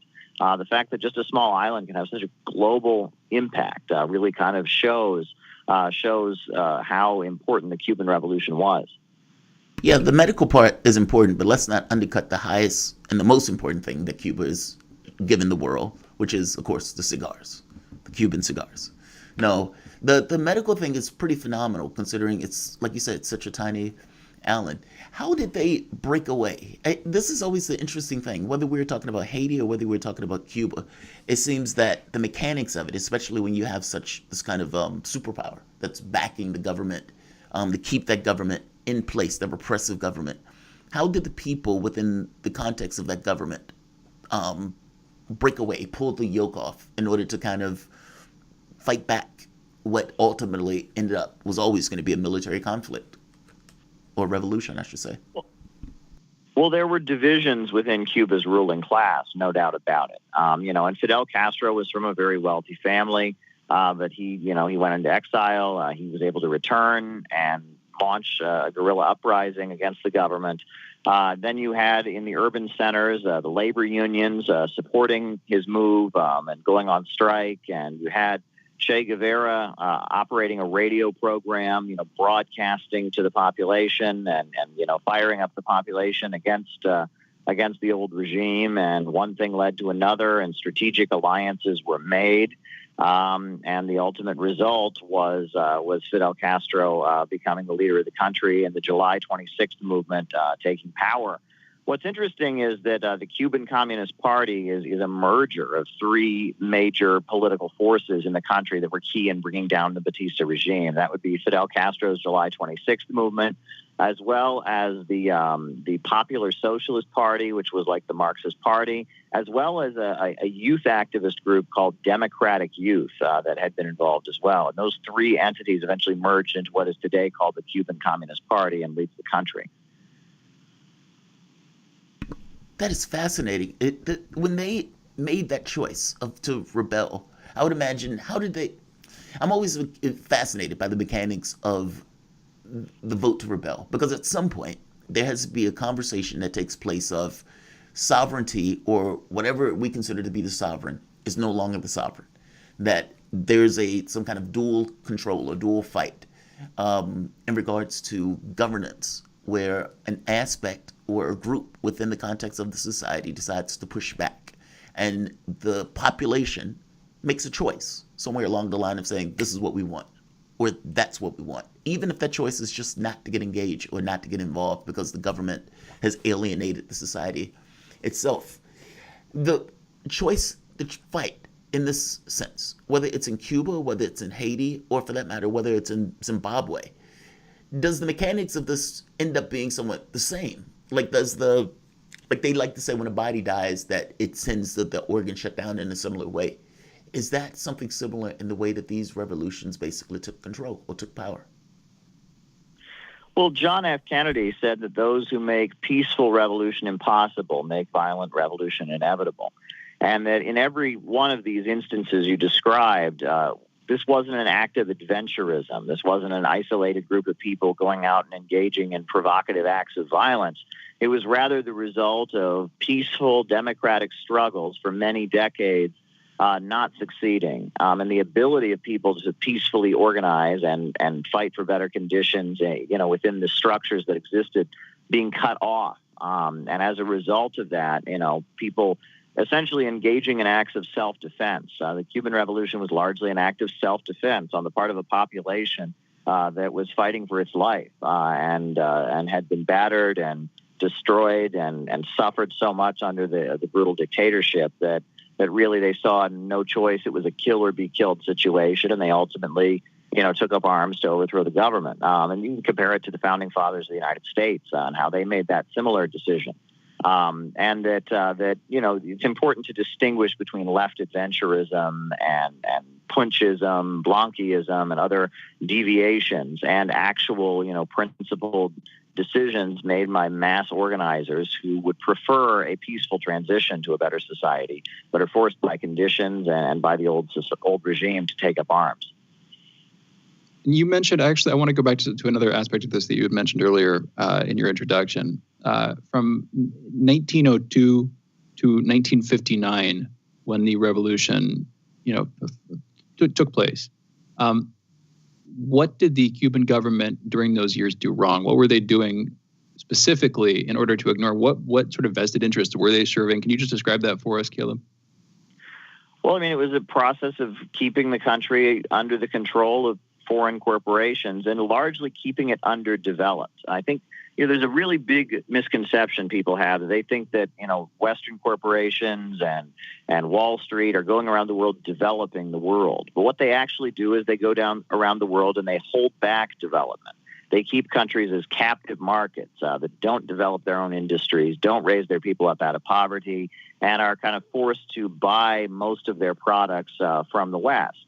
And while Cuba is, it certainly produces a lot of sugar, and certainly was a great, holiday getaway and tourist spot, it never really developed in terms of building up its own industries, in terms of raising the standard of living of its population, in terms of building a modern educational system or a modern healthcare system. Because it was a captive market of Western corporations, it never really was able to break free. And the Cuban Revolution was that process by which Cuba could break free, could build up its own industries, could build up its own education system, its own healthcare system, could raise its people up out of poverty. And it has done very, very, very well in doing that. If you compare the life expectancy of the Cuban people with the life expectancy of people in the Dominican Republic or Haiti or Honduras or Guatemala or many countries throughout that region, you'll see the Cubans are living very well. They're living much longer. They have a much lower infant mortality rate. They have much more access to things like employment and education. And the achievements of the Cuban Revolution are quite significant. I would like to juxtapose or compare, and this is somewhat of a hard comparison or an odd comparison, but I'm just going to put it and see if you understand what I'm getting at. In the United States, oftentimes when we see protests and we see people pushing back, there's always a privileged class, almost like a liberal group, that would look at what's taking place in regards to the protests and say, oh, those people should do this in a different way. That, oh, it shouldn't be that aggressive. It shouldn't be that loud. It shouldn't be that violent. The thing about revolutions that I always find interesting is that there's a condition that precedes the revolution. Sometimes there are people who are putting through reforms, but oftentimes it's people who are kept in horrible conditions. I like to say hurt people. And the revolution and the violence that the revolution basically uncorks was basically the kinetic expression of the hurt that those people were experiencing over the course of decades, if not centuries prior. Can you speak to that? That basically what the violence that people see released in these revolutions, and you can pick pretty much any of them, oftentimes are a direct representation of what those people experienced under the yoke of whatever system they were under prior. Basically, hurt people. The revolution is in real part a reflection of what the people encountered. Could you speak to that? Like violence in many of these situations is almost a mechanical process that in order to get freedom, you almost have to go to X lengths because liberation is not necessarily on the table as part of the discussion under normal circumstances. Indeed. Well, it's interesting because there is kind of a point of confusion. Some people argue that or mistakenly believe that bad conditions in themselves make a revolution, right? That when people are suffering as a natural result of their suffering, you have a revolution. Well, if that were the case, there would have been a revolution every day during the Middle Ages because people were starving and desperate and in very poor conditions as peasants. That revolutions are generally a response to a situation in which the old order is called into question so much and so significantly that even within the old ruling class, there are questions about who should be in power. When society is not able to function in the old way, the anger that's boiling beneath the surface among people who are suffering in the old society tends to come to the surface in ways that it wouldn't normally manifest itself. And that there's usually some kind of breakdown in the structure of society that then empowers that anger to be kind of unleashed. And that's one thing that many people don't seem to realize. Often preceding a revolution, what you have is you have conditions dramatically worsening in a very significant way, combined with the fact that you have a significant force within the country, some kind of revolutionary organization that is able to significantly harness the frustrations of the dramatic dramatic decrease in conditions and dramatic, loss of abilities. In some cases, you have a situation where revolutions are almost, people fighting back and demanding to retain rights that they already have. It's, through the process of peaceful struggle, people have gained significant things. They've gained more democratic rights. They've gained more access to resources. And then suddenly there's an effort by the old order to roll some of that back. And that can result in a revolution as well. There are many studies of this. In the 1930s, there was a book published called The Anatomy of a Revolution. And it was used by Zbigniew Brzezinski and other anti-communist scholars as kind of their textbook of how anti-capitalist revolutions tend to happen. And even today, that book is considered to be kind of an authoritative source. If you look into the details of how revolutions happen and how revolutionary forces are able to maneuver into coming to power. Very cool. I am going to check that book out. I've been on a reading binge recently, so I would definitely add that to my reading list. The voice that you guys are listening to, Caleb Maupin, speaker, writer, journalist, political analyst, and author. His new book, Kamala Harris and the Future of America, an essay in 3 parts, examines the life of Kamala Harris and puts her rise to prominence in the context of changing U.S. political discourse and the geopolitical stage. You guys are listening to Fault Lines with Thomas and Stranahan. We will be back in a moment.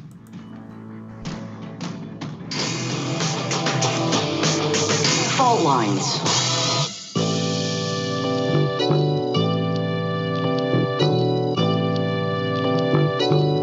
What's the most important hour of the day? It's the Critical Hour with Dr. Wilmer Leon. On this show, we don't just deliver the latest headlines. We divide the real from the fake. Tune in to hear from some of the most brilliant political minds of today. Get in-depth news and analysis that goes beyond the surface and dig straight into the details. Set your clock to the Critical Hour for a news perspective unlike any of those other guys. Tune in to the Critical Hour with Dr. Wilmer Leon, weekdays 6 to 7 p.m. Eastern, and catch us on Facebook Live. You're listening to Radio Sputnik.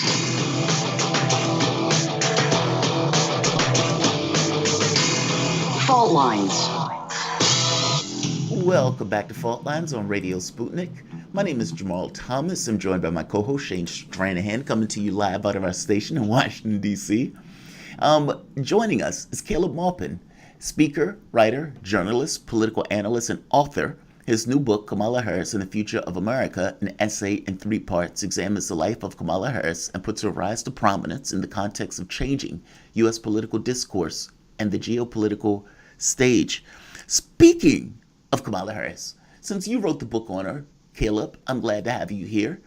There's an aspect of this. We're talking about the revolutions, but I'd be remiss if I didn't bring this up since it just happened.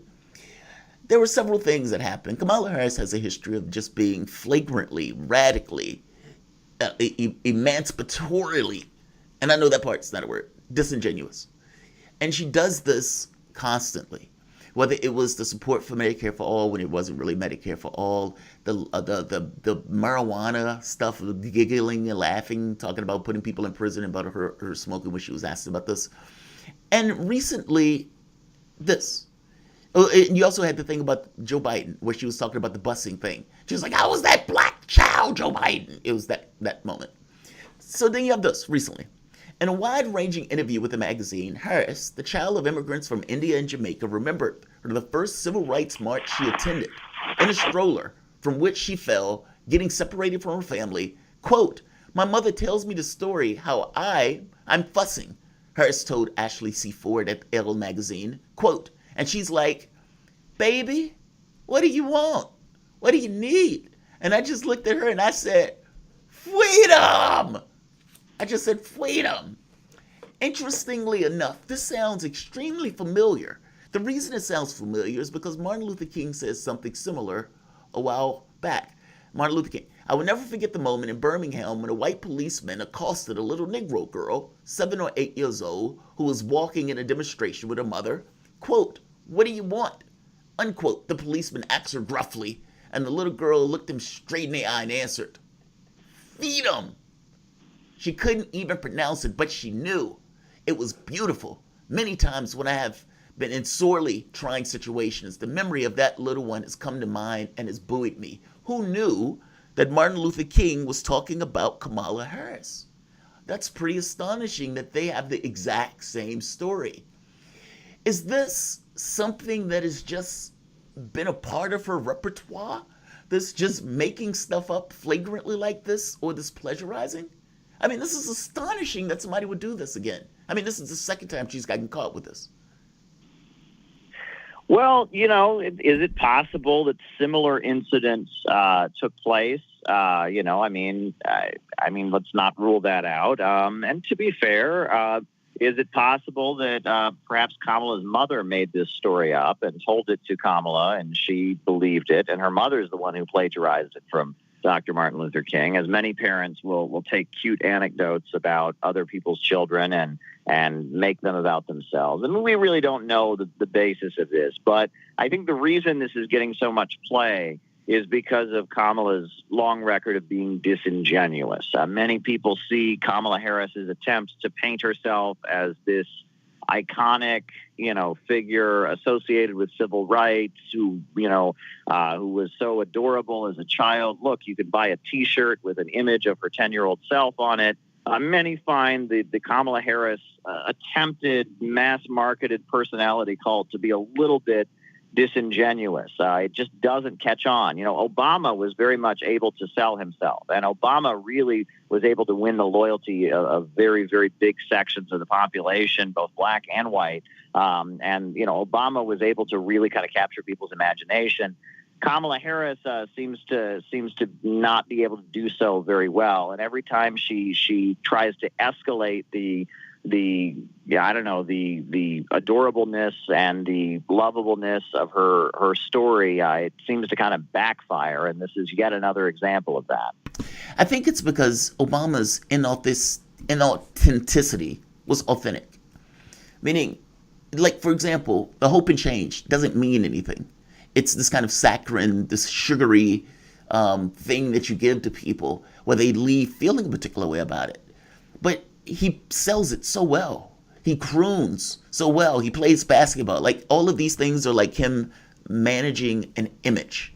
And he manages the image well, and it suits him well. It makes it seem almost natural. Same thing with Michelle Obama. She doesn't do this well. And it really does. Like, the giggling, like, just when Tulsi Gabbard ate her alive in that 30-second just takedown, the thing is, like, the giggling and everything else just comes across really, really inauthentic. That's all. I don't want to dwell on this one. I just wanted to point this out since you wrote the book on this, and kind of, this was one of the things that was floating around. It's like, oh my God, she's doing it again. I want to get back to something that matters, and that's the revolution stuff, because I do think that stuff is fascinating, especially in our own political climate, where it seems like our government is incapable of doing the most basic of things to deal with the population issues. I mean, like, we can't even get the radicals in our government, supposedly the lefties, to do something that I don't even think is all that radical at all, which is pushing back against the way our system is basically currently running. And I think my fear, and the reason I've been focusing so much on the revolution stuff, is because, if it becomes impossible, where we have one aspect of the political space that is supposed to attend to be the release valve of the capitalistic system in the way Chris Hedges says, and it no longer does that, then what happens to the government when reform becomes impossible? That's my concern. What does that look like? I want to get to the Haitian Revolution also. What are the differences between these two revolutions? And maybe the differences is less important. What do these revolutions have to teach us today in our current time frame in the United States? Well, the Haitian Revolution was the result of slavery, and it was a mass uprising against slavery on the Haitian island. And the people rose up against it. And what's quite fascinating is there was actually a division among the United States about how to respond to it. I believe Alexander Hamilton was one of the few leaders of the United States at the time who favored giving recognition to the Haitian revolutionary government. But that revolution happened, and it was, many people argue that it was more more in line with the values that the French Revolution had attempted to carry out in France, and that it was almost a more true expression of some of the values of liberty, equality, and fraternity that the French Revolution had been inspired by and rallied around. That's the argument that C.L.R. James makes in his very widely studied book, Black Jacobins, about the history of the Haitian Revolution. But it was an uprising against slavery, and Haiti has been harshly punished for that revolution ever since. For many, many years, it was paying reparations to France for this revolution. It was forced to pay the former colonizer reparations for the crime of having a revolution. And many look at the economic devastation and the conditions currently facing Haiti and say that this is a continued result of the fact that it's never really been forgiven for the fact that it was the first country of enslaved people to rise up and establish their independence. And this was effectively contemporaneous throughout its entire period with the French Revolution. Isn't that right? I think the Haitian Revolution started in the early 1790s, so maybe 1791 or 2 or 3, and effectively ended in 1804. That's roughly the same time period, a little bit after the French Revolution, but effectively overlapping with it in broad strokes. Am I right there, first of all? And then second of all, how do you think that affected it? Why do you think the Haitian Revolution was truer to the form or the spirit of the French Revolution than that was itself? Caleb. Well, I mean, they certainly overlapped, and that there was, in French society and among the French colonies, there was a widespread feeling that people should have some level of democratic rights, and that it almost kind of reveals the level of hypocrisy on the part of the French revolutionaries that while they were fighting for liberty, equality, fraternity in France, when the people of Haiti rose up and didn't want to be enslaved any longer, they did not support it. And that there seemed to be no real desire to break the shackles of colonialism on the part of the French revolutionary governments that emerged, whether it be the immediate aftermath of the revolution, or even especially in the Napoleonic era. And that, Napoleon himself had been, a colonizer. He had played a role in colonizing Syria and Egypt, and attempting to bring the Middle East under French domination. And that, in a lot of ways, the French Revolution, despite having very egalitarian desires and seeking to build, a classless world in some cases, you see even kind of a utopian socialist edge in some of the French revolutionary writings. Despite that, the needs of the people in the colonized world for independence and the abolition of slavery outside of France itself was not discussed. And it certainly was discussed in Haiti. So in a way, you could argue that Haiti was more true to the French revolutionary principles. That's fascinating. Speaking of the French Revolution, we might as well add that one in also. Where did the commune go wrong? Meaning French, let's say, within the context of Paris, they are able to establish a commune, but it doesn't last long. It's basically crushed remorselessly. What did they get wrong? Meaning, what did they not understand that, let's say, maybe that the Bolsheviks did when they were trying to establish a system? And I'm not trying to make a comparison between the two. I'm just trying to say that one was able to establish a government, whether it was flawed or not, but the other one was crushed. What did they miss? Well, 1871 is when you had the establishment, very briefly, of the Paris Commune, which Karl Marx called the first dictatorship of the proletariat in history. It was referred to the communards storming heaven. And Marx at first didn't support it. When there was talk of establishing the Paris Commune, he wrote that it was not a good idea. But then when it happened afterwards, he was in admiration of it and supported it. He made criticism about the fact that the banks were never seized, and about the fact that there were a lot of things in terms of changing property relations that could have changed quicker and didn't, and that there was not enough of an effort to spread beyond Paris, that you can't really have, socialism in one city. Caleb, I'm gonna have to end it there, and I shouldn't have asked that one earlier because this is going to get into a whole nother fascinating conversation. I'm going to say Caleb Maupin, speaker, writer, journalist, political analyst, and author. His new book, Kamala Harris and the Future of America, an essay in 3 parts, examines the life of Kamala Harris and puts her rise to prominence in the context of changing U.S. political discourse and the geopolitical stage. You can follow Caleb on Twitter at Caleb Maupin and read his articles at calebmaupin.com. This is Fault Lines with Thomas Stranahan. We will be back in a moment with headlines.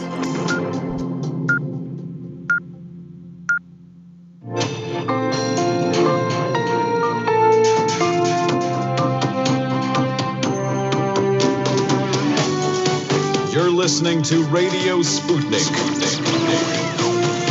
Telling the untold.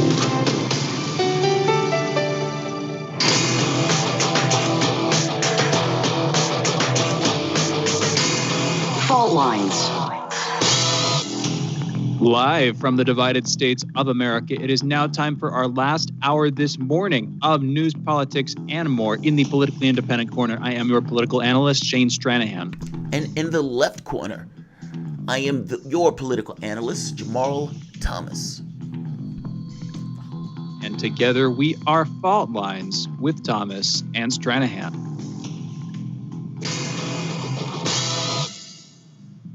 All right, going into the headlines this morning. First up in COVID news, at least 2,047 new coronavirus deaths and 196,000 new cases were reported in the United States yesterday, January 4th. Over the past week, there has been an average of 214,000 cases per day, about the same as the average 2 weeks earlier. As of Tuesday morning, more than 20,863,000 people in the U.S. have been infected with the coronavirus, and at least 353,000 have died. Yesterday on Monday, Prime Minister Boris Johnson ordered a new lockdown across Britain. This was in an effort to contain a new variant of the coronavirus. In a televised address, Johnson called the next few weeks a quote-unquote critical moment in the country's fight against COVID-19. The new measure forces the closure of all schools, shutters personal care services such as barbers and hairdressers, and bans in-person dining at restaurants. Fines apply for those who leave their homes without valid excuses, and there are exemptions in place for those gathering food, going to and from childcare, getting medical supplies, or true emergencies. Residents are asked to limit exercise outdoors to once a day, meaning more than one person outside your house for picnics or drinks is not allowed. I'll be honest, the exercise outside thing is the one that irritates me the most here. Just because it seems like that is one of the incidents in which, other than literally, being in your home, being under lock and key effectively, away from other people, you're not. It's unlikely, unless you're like congregating to an extreme degree in public places. It seems very unlikely that that's a way that you're going to spread it. It seems like it would be good for people. It seems like it would help their immune system if they were able to exercise and be outdoors more. For some reason that hits me, but maybe I'm wrong. Jamarl, what's your take? I agree with you. 1,000% agree with you. I get the feeling they're going to have us sitting in their house wearing masks when Joe Biden gets in office. No, being outside seems to be the one that would need the mask the less, and it seems to be the one that you should encourage the most. So yeah, I agree with you on that one. It just seems extreme. I think, but this kind of gets to what I was saying before. After a while, it's like, what do you do? Like, because we end up in the worst of both worlds. Whereas instead of kind of doing like China, where you had this kind of really strong response in the beginning, you ended up with this kind of mealy response where some people decide to do it, some people don't. You have these big conferences where nobody are wearing masks. You have church services where they believe Jesus is going to protect them and he doesn't. Like, all of this stuff takes place. And so then you have, all right, let's just lock down. Well, you already have the lockdowns. You already have the masks. Now what? And that's when I get everything. I hear what you're saying. Yeah, that's a horrible environment to be in. The hospitals are overflooded. I just don't know what else is next. But yeah, I agree with you. I think that's one of those things. It's like, dude, that's not going to help. Having people wear masks on outside is not going to do it. I agree. No, it's not even that. It's preventing them. They can literally only go outside to exercise, apparently once a day. That's the limit. And yeah, I know. But that's what I'm saying. But their point is, they want you outside as little as possible, and they want you to wear masks whenever you go out. Like they're being extreme. Yes. But I'm making the point that I don't know if these extremes gets them the bang for the buck. That the problem is everything that happened up to this point. Like, look, in reality, what it seems to be is when you get to a certain area, when you make a bad choice, your decision space narrows.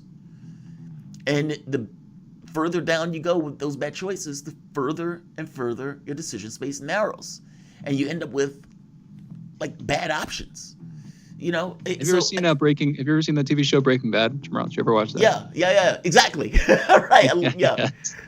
I saw the first two seasons. I wasn't able to watch all of it, but yeah, I know the exact show you're talking about, Walter White. Yes, yeah. No, that's an aside. No, we agree on this one 100%. All right, I'm going to move on into other headlines. Today, Thailand announced it has lengthened its nationwide emergency decree until the end of February. This after it recorded the largest daily increase in new virus cases since the beginning of the pandemic on Monday. So another lockdown extension there. Italy doing the same, also announcing it will extend most of the coronavirus restrictions imposed during the Christmas holidays until January 15th. Also, Germany, Angela Merkel reportedly within the next few-hour period. I saw this a couple hours ago, just before we started the show. She is planning another lockdown extension. France is expanding its lockdown. Just a number of countries here. Again, a lot of this having to do with either a rise in cases or, in Britain's case, this new coronavirus strain and attempts to control that. In U.S. national political news, all eyes today are on a runoff election in Georgia that has Republicans David Perdue and Kelly Loeffler facing Democrats Jon Ossoff and Raphael Warnock. The race will decide the makeup of the Senate and comes just 2 days after the Washington Post released a call between President Trump and Georgia's Secretary of State in which the president pressured the Secretary of State to recount votes in the state. I was looking at the polling here. It looks like Loeffler is falling behind Warnock. I think it was 43 to 57, something like that. Polling odds. Actually, those may have been betting markets, prediction markets. But broadly, a couple of different ways attempting to predict the outcome of this election. So it seems likely that she will lose. It is much tighter in the race between David Perdue and Jon Ossoff. It seemed to be about 50-50. Your dad will get a text from me tonight, just letting you know. When it's declared that both of these, because I don't know if you remember, we're on the debate that night together for the election. 100%. Yeah. Yes, 100%. And that's right. You were there. Election right. night. Oh, I'm sorry. My wife, she hates it when I do that. It's like, hey, I was doing this so. She was like, yes, I know, I was there with you. I was like, that's right. No, we have an audience. It is completely appropriate. You're just right. It would almost seem like this was scripted, and you were like telling me things I would know, like they do in movies sometimes. Right. Try to break out the exposition. Anyway, your dad, I am gonna rip him like nobody's business because he was so against. He was like, there's no way.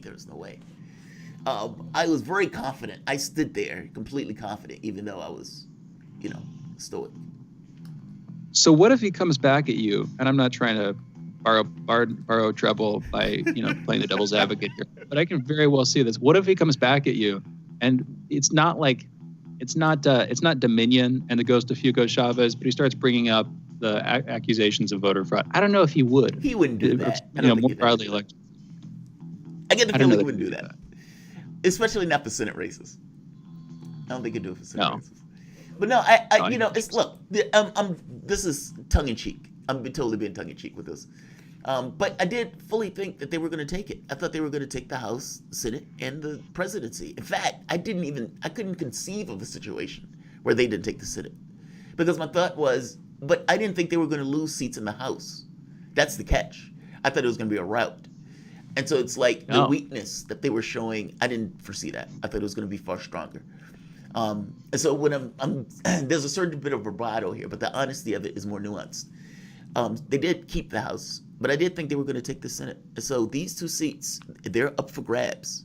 They're totally up for grabs. And they could split. Well, and even then, it would be 50-50. But I mean, even if they take both of them, they're not going to have the majority. Well, they will, because they have the tie break of Kamala Harris, who's going to come down screaming freedom. Yeah, she's going to be screaming freedom and gaveling whatever Joe Biden tells her to gavel.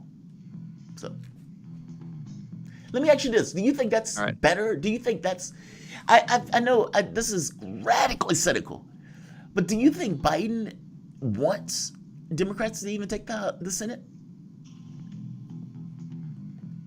Yes. I just don't think he would do much with it. Yeah. I don't think it's. I'll be honest. I don't. I don't want to I don't want to put up a straw man here. If he's not going to do nothing much with it, doesn't matter if they take it. Like, because if you're not going to do much with it, you want the excuse of having McConnell in there, and you probably agree with a lot of what McConnell is going to push anyway. I mean, this is supposed to be the centrist, fight back, or the centrist strikes back. So maybe, I mean, I've asked this question, even though I don't know the answer to it. I think a Republican or Democratic Senate would give him more leeway, more clout, more options. By the same token, a Republican Senate will give him an excuse. But I don't know.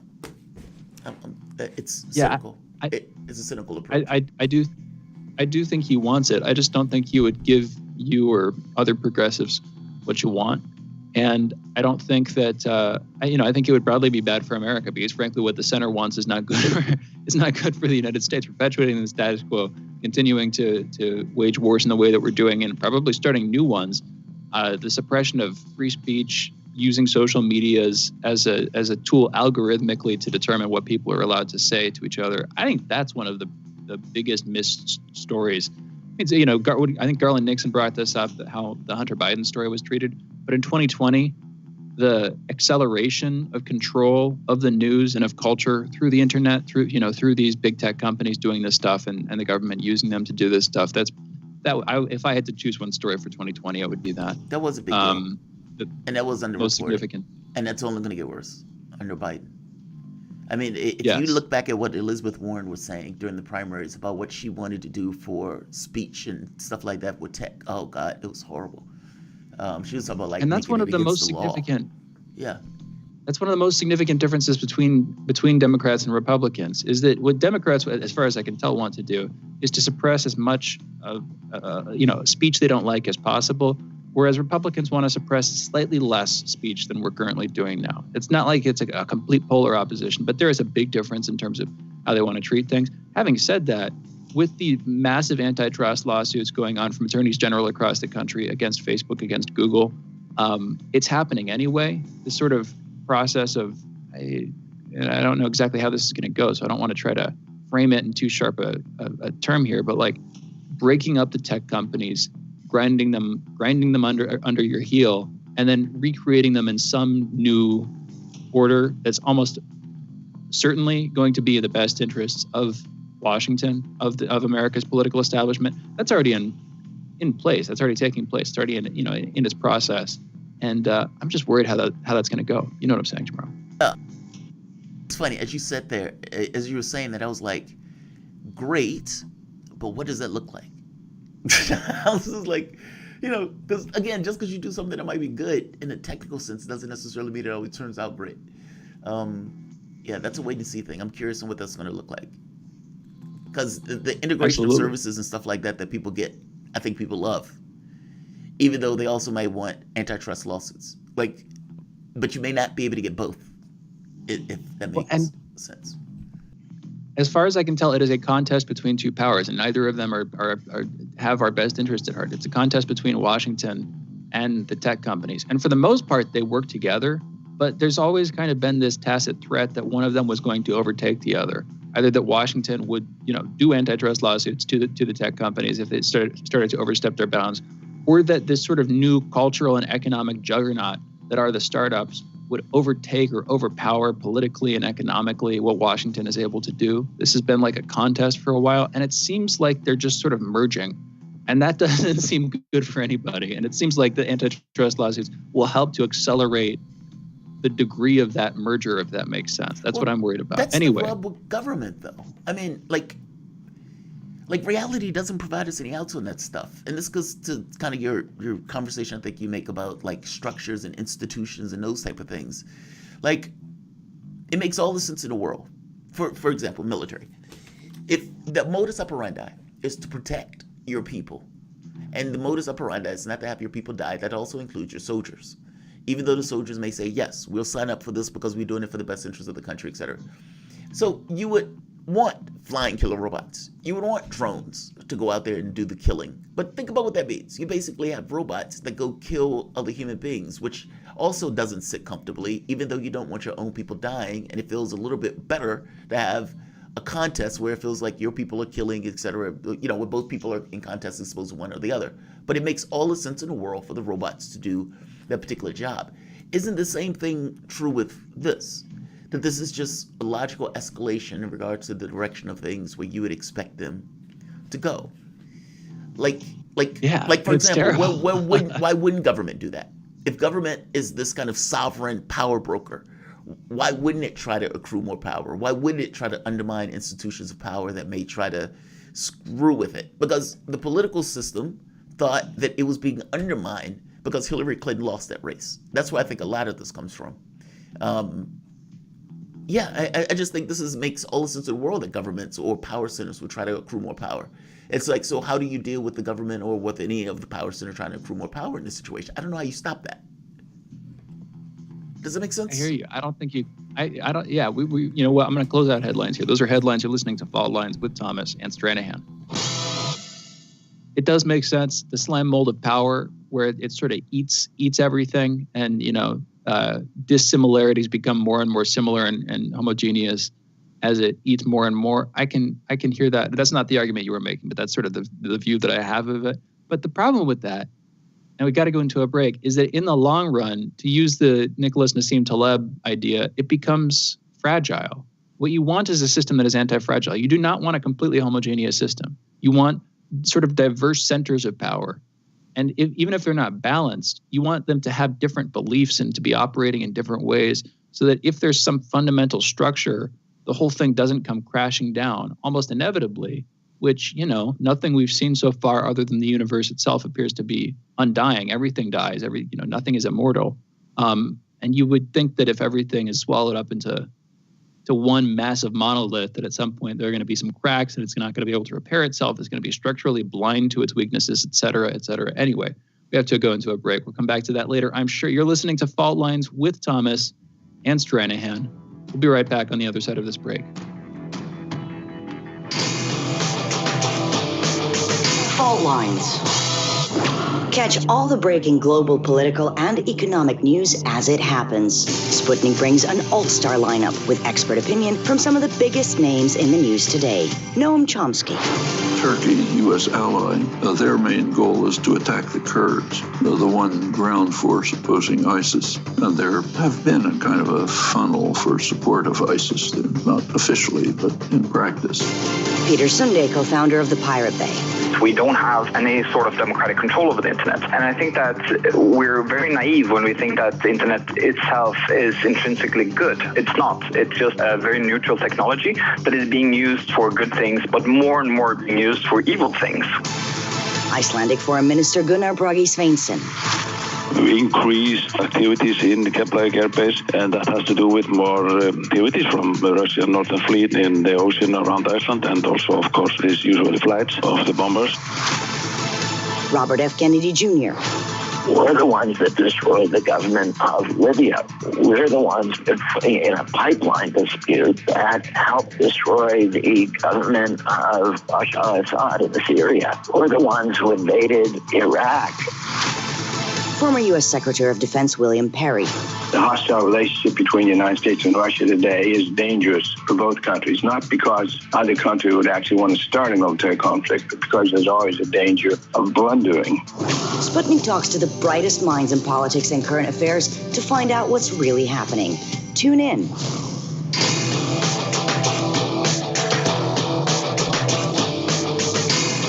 Fault Lines. Welcome back to Fault Lines on Radio Sputnik. My name is Jamarl Thomas. I'm joined by my co-host Shane Stranahan, coming to you live out of our station in Washington, D.C.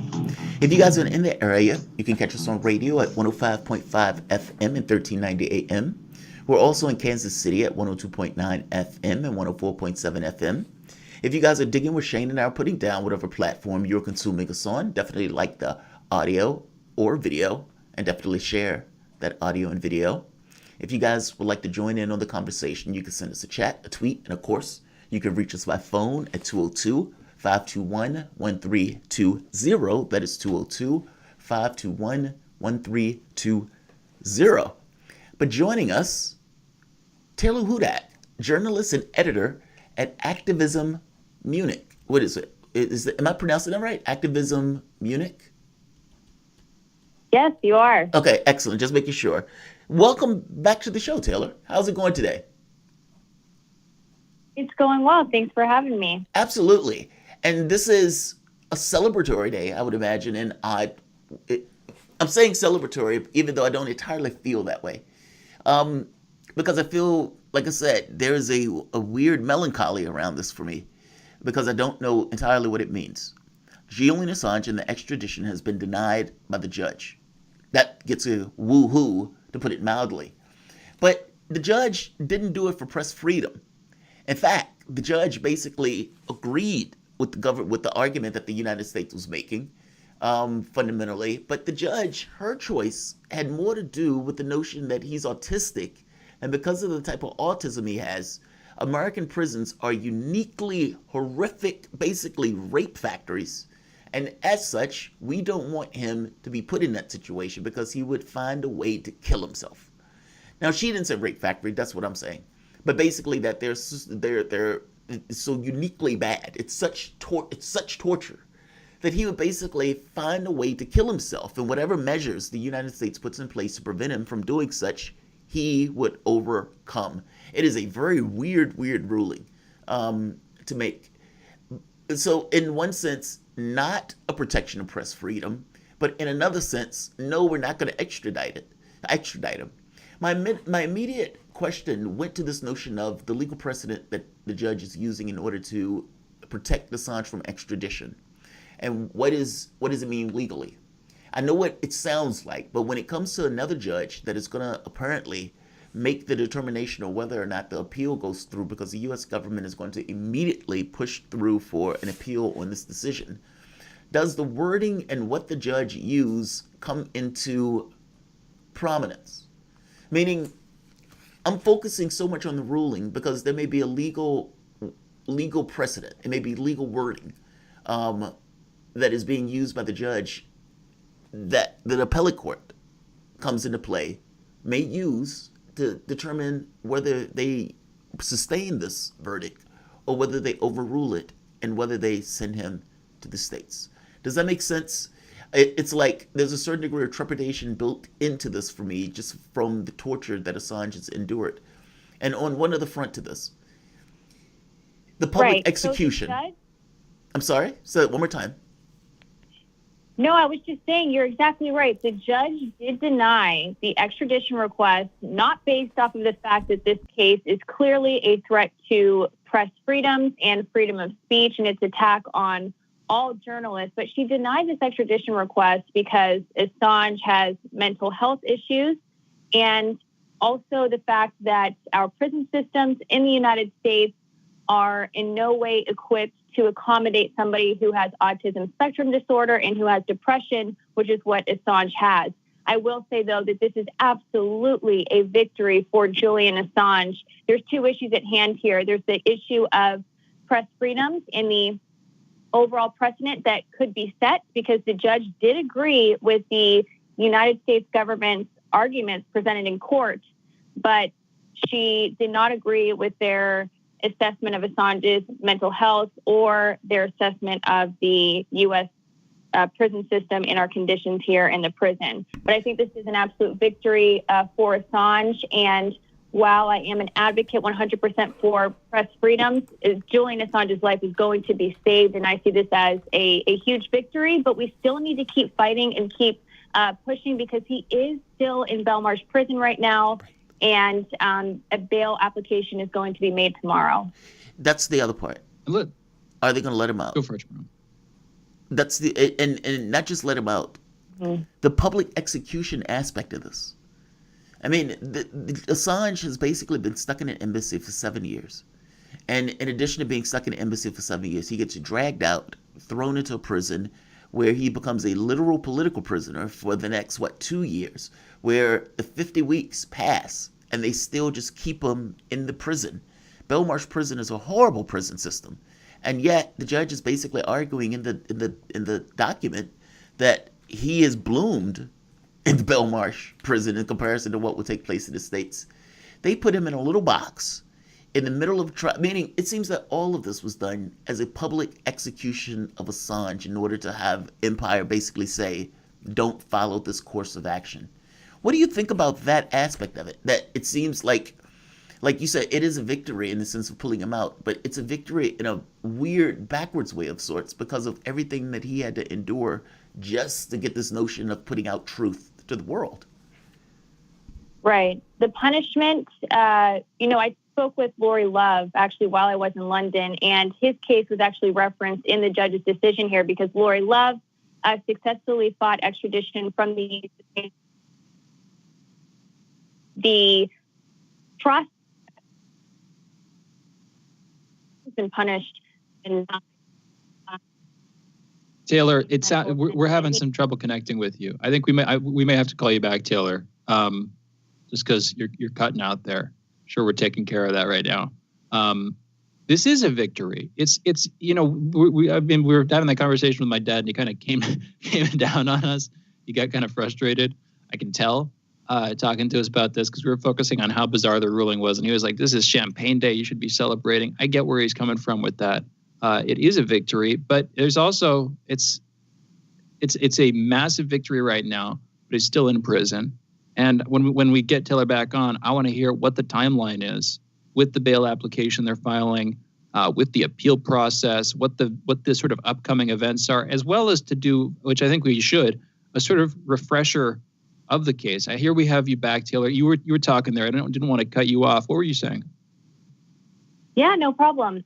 So what I was alluding to here was that there are two issues at hand. Of course, this is about saving Julian Assange's life, and as well as the broader press freedom issue that is at hand. But this case, while it is a victory for Assange, yesterday was a huge victory.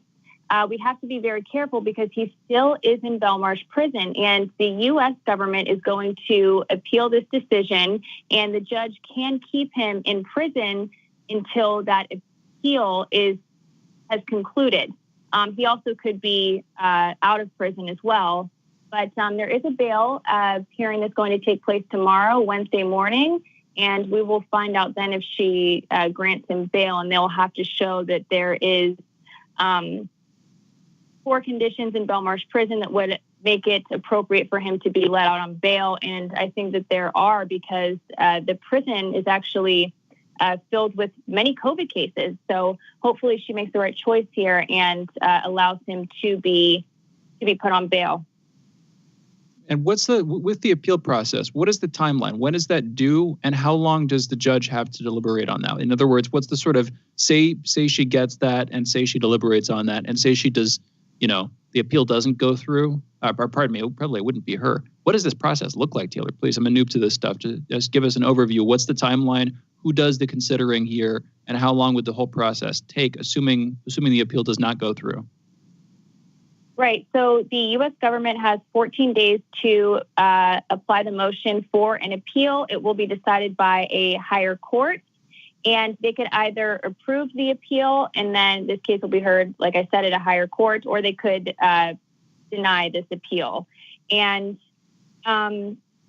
hopefully they do not approve this appeal. Obviously, there's been a push for supporters and activists on the ground to urge the U.S. government to not allow this appeal to go through, or to not apply for this appeal. And again, they have about 14 days, which is also the same time frame that President Trump has to issue a pardon, which is something else that we are also hoping for. But the best case scenario here is that, of course, the U.S. government were to drop the charges. But I think one positive thing here is that tomorrow he could very well be going home to his family, and that would be a very appropriate thing to happen. Let's go into a slightly early break. We are joined by Taylor Hudak, journalist and editor at Activism Munich. You can follow Taylor on Twitter @_Taylor Hudak. That's Hudak, Hudak, and follow Activism Munich, ACTVISM Munich on Twitter. You're listening to Fault Lines with Thomas and Stranahan. We'll be back on the other side of this break.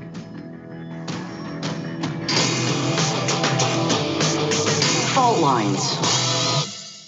Tough questions are the most powerful weapon we have. As long as you have questions, we'll keep asking.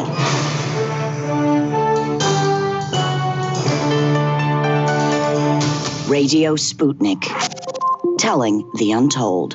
By Any Means Necessary is your guide to the movement and efforts shaping the world around us, from mass incarceration. No longer am I interested in or concerned with prison reform. I am interested only in the eradication of prisons. To the battle between police and water protectors. It was a pretty punishing disregard for the sanctity of human life, that unleashing water cannons on peaceful, prayerful water protectors.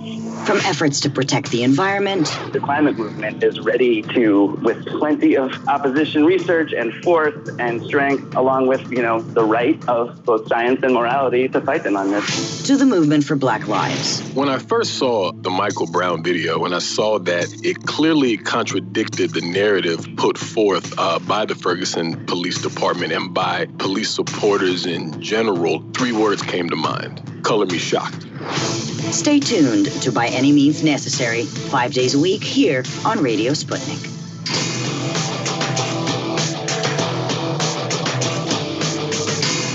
Fault lines. And we're back. You're listening to Fault Lines with Thomas and Stranahan and Hudak. We're joined by our guest, Taylor Hudak, journalist and editor at Activism Munich. We're talking about Julian Assange, who was recently basically given freedom from extradition. The judge ruled against extradition. This comes after years of being held in Belmarsh prison, many more years than that, living in asylum at the Ecuadorian embassy in London. Taylor, can we just go back to the start? Can we go back a decent ways at this point to the roots of this case? Can you please take us through, including possibly what happened in Sweden, the various cases filed against Assange, this effectively continuous barrage of legal charges is battled for about a decade at this point? Taylor, can you give us that?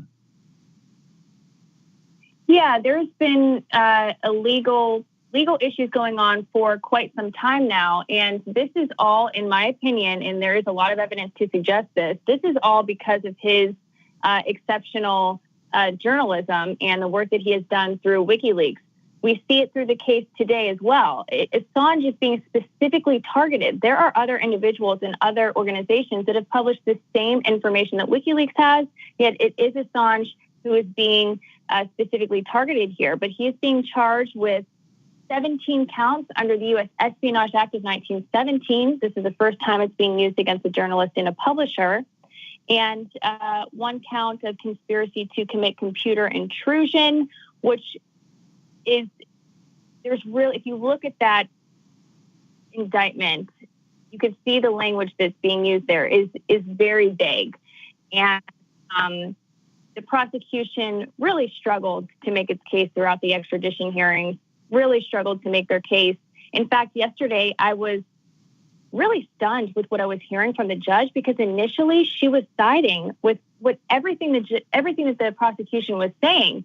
She rejected their claims that this is a political case and that he's being wanted in the U.S. for political reasons, when that's been abundantly clear. There's been an abundance of evidence presented to that.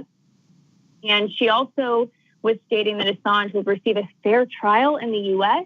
Again, these are things that we know are just not true. He would be tried in the U.S. Espionage Court, and anybody who has been tried there who is a national security defendant has not won a case in that court. So the odds are inherently not in his favor. And as the judge kept laying out all these points and how she was consistently siding with the U.S. government, I was actually quite shocked at the end to hear her say that she was not going to allow this extradition. I made notice yesterday that it puts me in the mind of the Comey case, but with an opposite verdict. Whereas Comey reads all of these rulings about Hillary Clinton, and all of them are like damning one after the next. And anybody else that he was reading that for is like, oh, foreign actors got their hands on her emails and she did this and that. She should have known better. And yet he let her go. And it's like, well, wait a minute. How does 2 + 2 = 8? in this scenario. And so it's like, what else was going into the equation to push 2 + 2 = 8? Well, Comey at one point does talk about how he was being pushed to talk about the case like a matter, and you question whether or not, meaning it looks bizarre because of what the person says versus what the outcome is. It's kind of like that with the judge. The judge basically agrees that this is not a political prosecution. If anybody that is in the United States that was around during the Russiagate stuff and could see the way liberals turned on Assange, the way they all of a sudden was against them, and to believe that the judicial system is somehow immune to that level of support and that level of hysteria is, I'm sorry, just laughable. By the same token, I am glad that you came to this particular conclusion. Why this? Does it look like, or do you get the impression that the judge was feeling pressure and that the judge was just looking for any excuse to let him off? Like, meaning, he's a publisher, I want to let him off, I need to find an excuse to let him off. Okay, here's my excuse. That's what it felt like, as opposed to just letting him go on the merits. What do you think about that? Like, how was there? What do you think there was pressure on the judge to basically prosecute? What do you think? Yes. Yeah, absolutely. I think that we should definitely consider the fact that the judge probably felt an enormous amount of pressure to not criticize the U.S. prison system, even though she essentially did, but to not criticize the United States justice system or how we treat journalists and publishers. I think that that was something that she was very conscious of. However, at the same time, she did say that she felt that Assange would be at a high risk of committing suicide if extradited to the United States. And I do think that she had to feel some pressure with that as well, because that would be a very heavy burden to carry if she were to approve this extradition and Assange is extradited and something he were to harm himself. That would be a big burden to carry for the rest of your life, because essentially this decision is all down to what she says. It's her own decision, so she would have to live with that consequence. So I think that there was some humanity on her part as well. But I think that the U.S.-UK relations probably could be harmed if she were to come out being very critical of the United States. Say Assange gets out. Are there any indications? It sounds like he cut out there for a second. Are there any indications? What kind of life would Julian be returning to, assuming he either gets bail or the charges are dropped or whatever happens? Assume for a second that he manages to get out of prison. What does he have to return to? He has a family. WikiLeaks is still an organization, although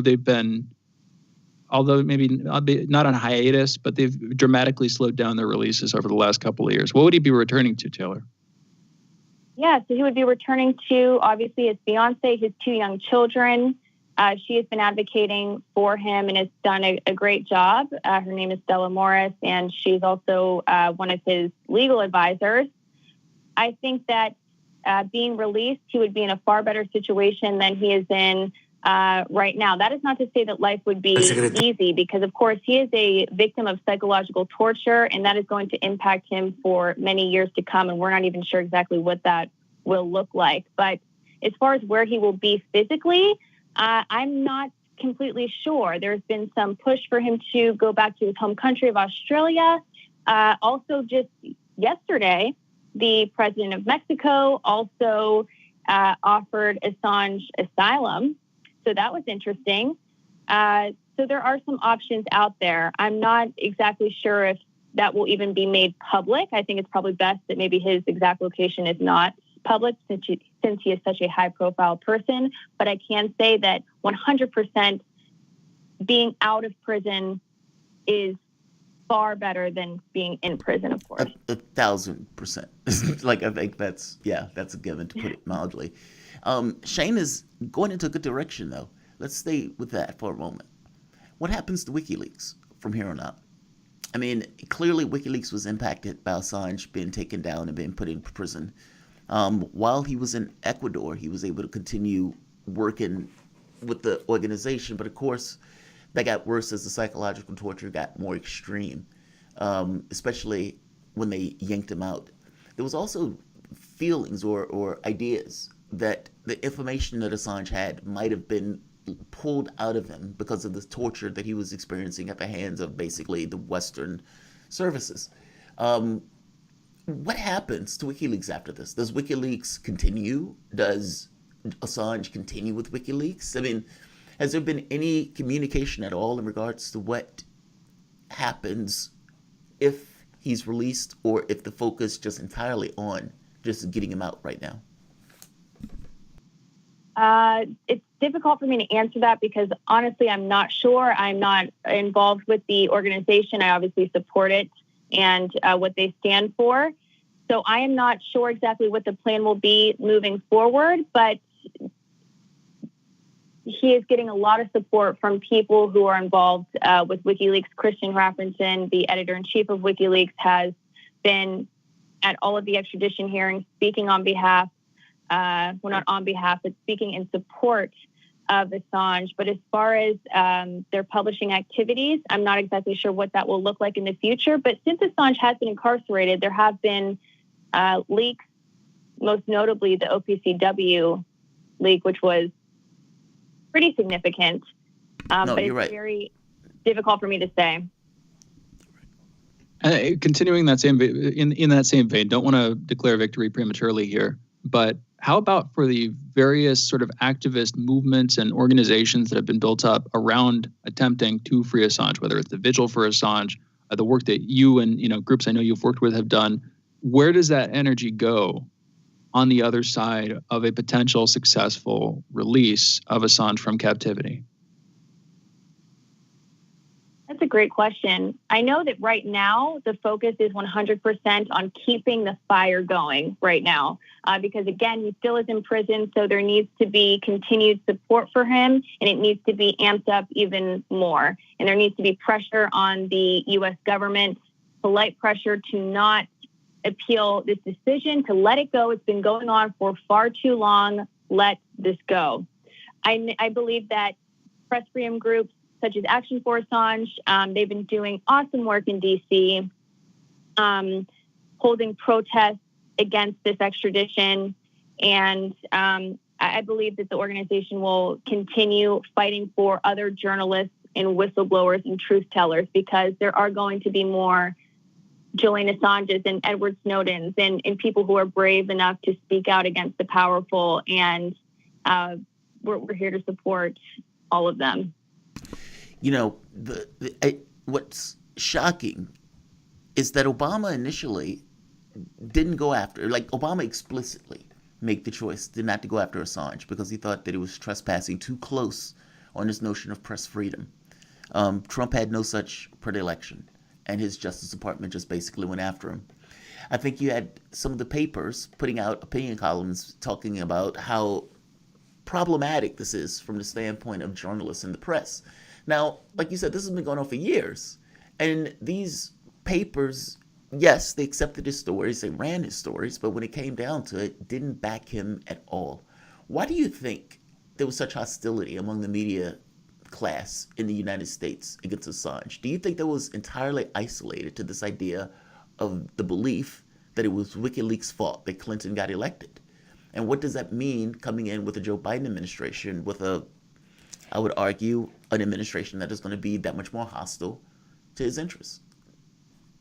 Right. I think the Biden administration will be more hostile. Joe Biden called Julian Assange a high-tech terrorist. And I do believe that a lot of the dislike for Julian Assange coming from the Democrats and those on the left is because they have this false belief that Assange helped Donald Trump get elected. And I just would say to those people, why would you not want access to information about somebody that is going to be in a position of power? It is in your interest to have this information. We can't look at politicians as if they're heroes and put them up on a pedestal. He did a public service, and it's strange to see people actually act against their own self-interest.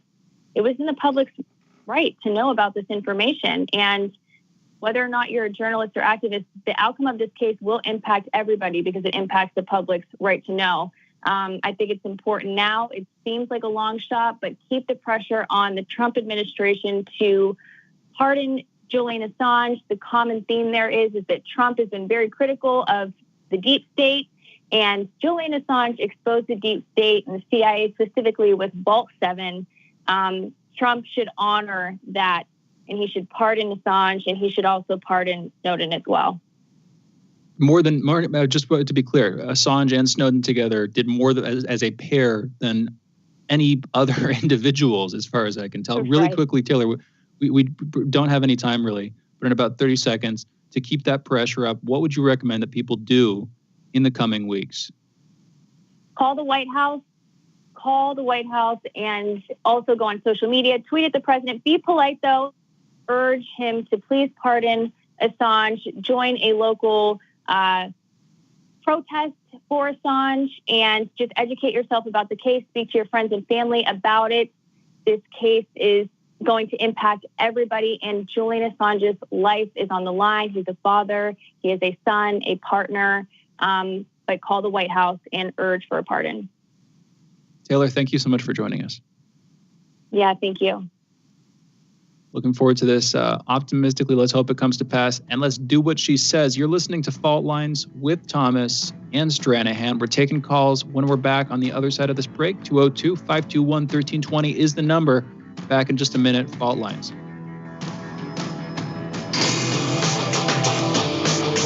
Fault Lines. Radio Sputnik. We speak your language.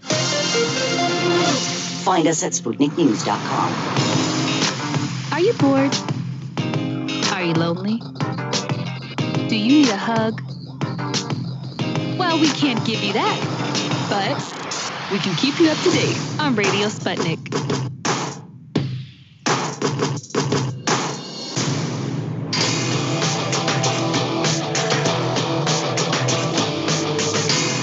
Fault Lines.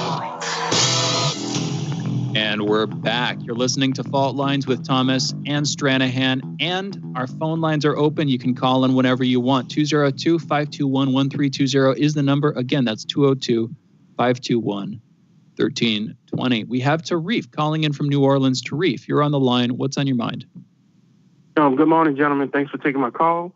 Okay, hashtag bail today for Julian Assange. Hashtag declassify everything, especially COINTELPRO.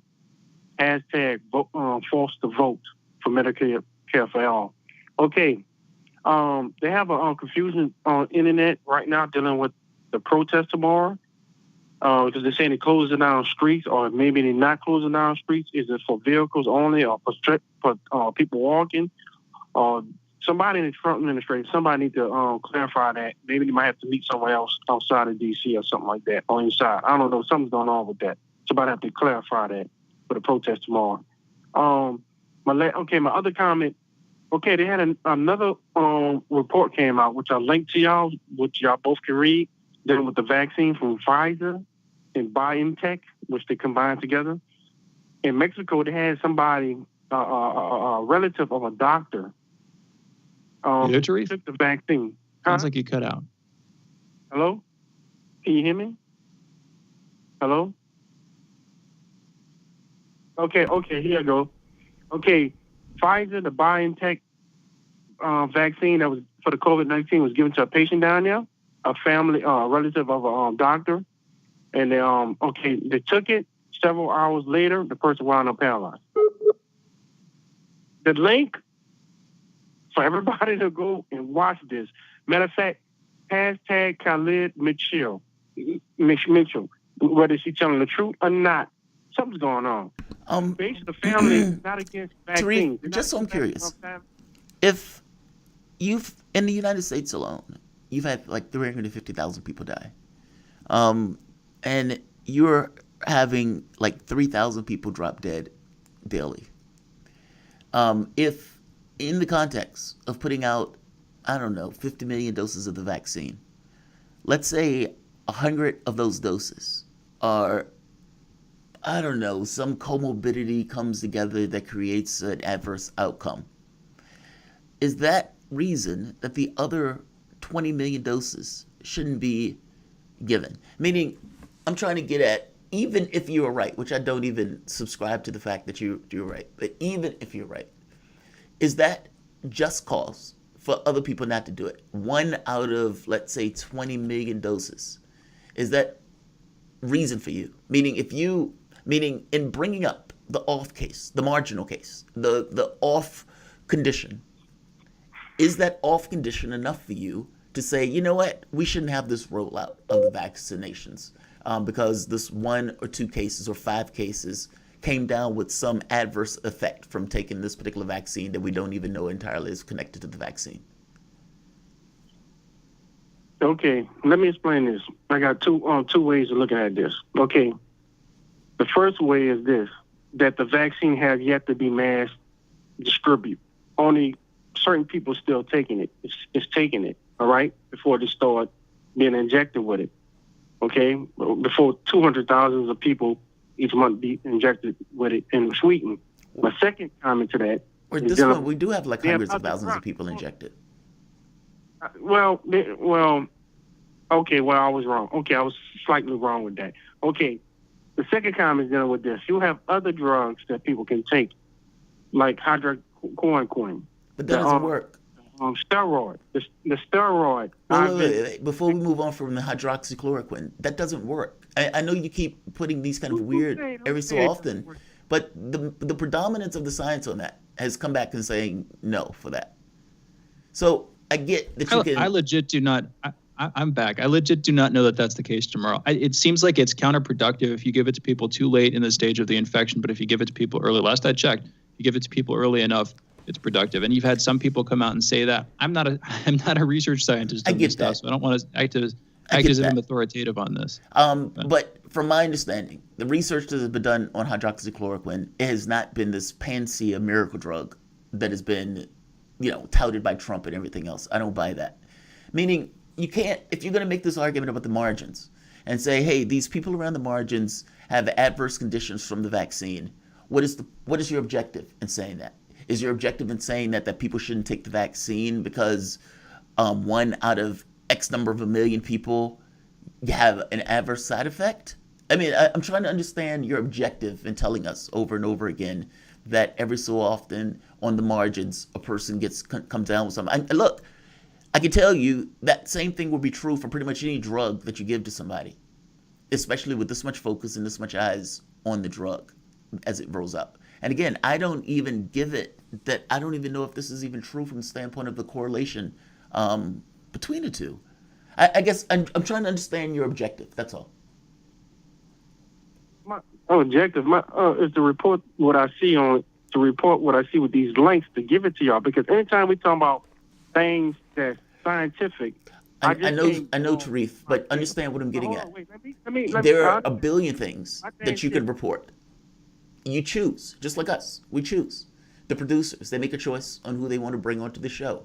We make choices. It's not just a lens that's objective. The choice, there's a subjectivity in regards to choosing what you choose. You're reporting this to us. I'm asking you, what is the objective? What is your goal in reporting this very specific story to us? Is it that people shouldn't take the vaccine? Is that what you're trying to get at?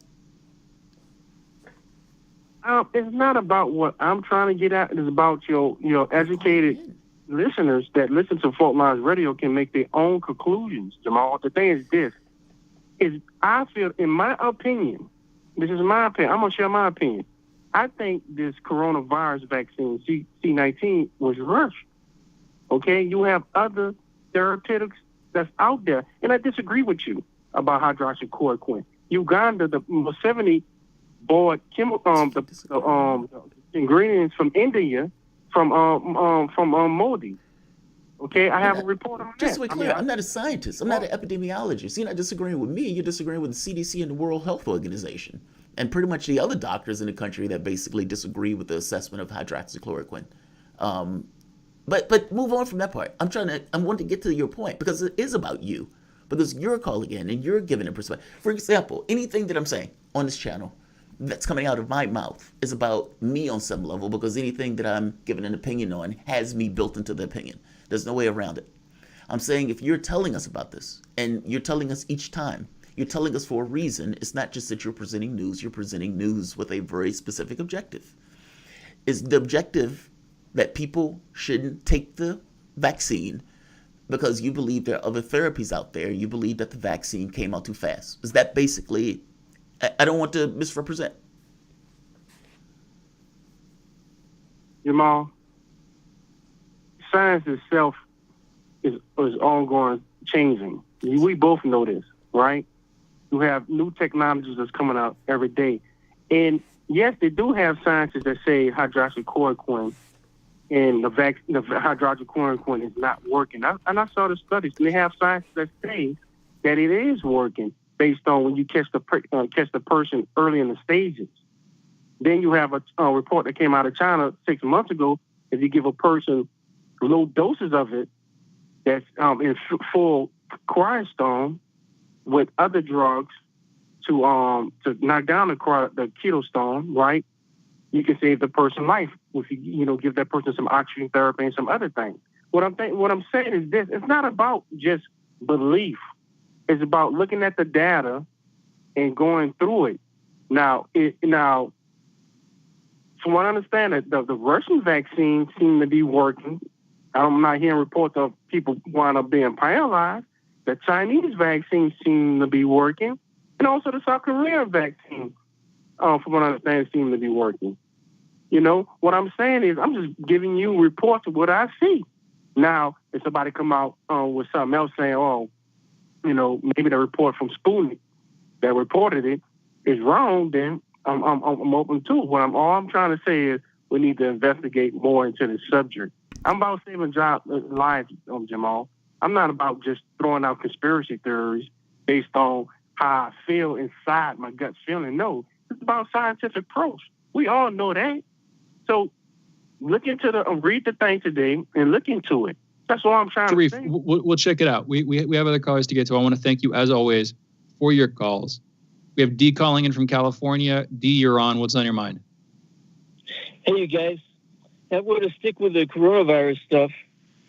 So, number one, it did come out fast only because it's a new approach they were able to use with the spike protein instead of a weak variant of the cell, the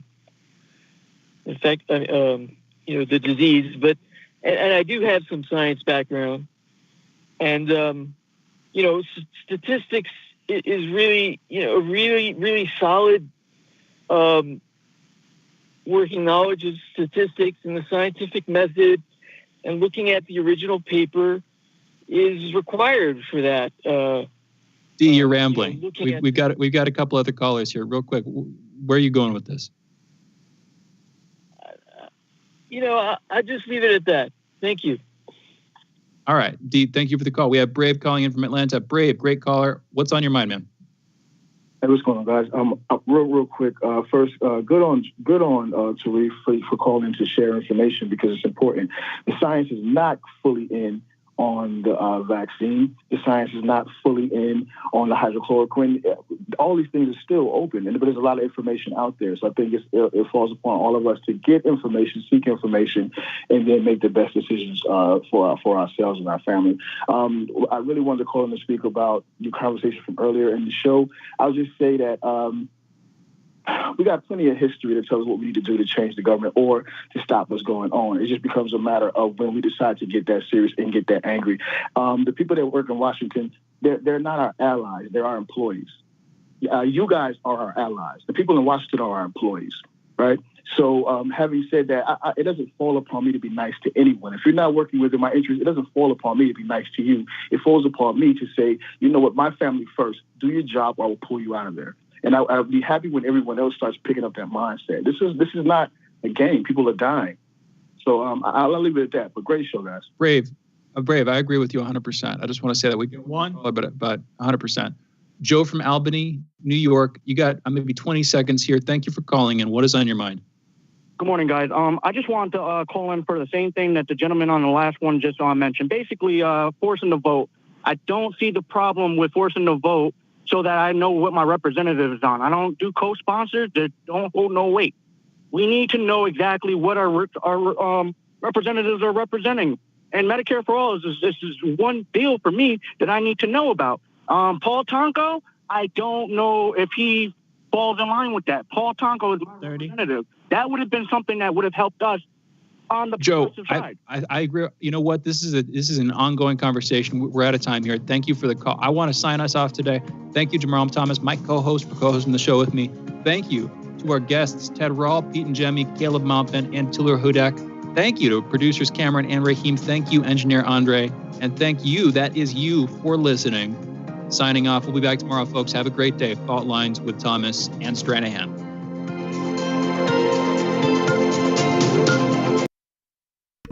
Fault Lines with Thomas and Stranahan, another one in the record books. And that's that. All right, guys, I'm going to end this here, I think. Let's see. Good show today. Good show, as always. Reverend Barker, would be great if you guys had Richard Medhurst to talk about Assange as well. He's done great coverage. He has done great coverage. I've been, if I am not mistaken, I follow him on Twitter, if I'm not mistaken, and he's been at the he's been covering the case all the way through. Also, Kudrow hikes, healthcare now or guillotine later. Well, I think that's probably going to be a mechanical process, Kudrow, where it just kind of happens. Jordy Brown, taking money from our grandkids and making a better future for them seems like a good trade for me, right? If your house is foreclosed on today, the decent local schooling, generational wealth goes with it. Yeah. I love that point, right? That because the gentleman was making the point, Pete was making the point of saying, hey, I don't want to take it from my grandkids. You're not taking it from your grandkids. The government is sovereign currency. On top of that, if you were taking from your grandkids in order to make a better world for those grandkids to inhabit, I think that is a fair and decent trade. Carl Evans, thank you, Carl Evans. I appreciate it. As for the hydroxychloroquine, yeah, I don't. This is not a fight with me. This is a fight with CDC, World Health Organization, etc. If this was something that worked, I don't necessarily think they would be out there saying it wasn't just for shits and giggles. If it works in certain conditions, fair enough. But I don't have any feelings about it. As for the other stuff, yeah, science is based on evidence. I mean, that's basically what it boils down to.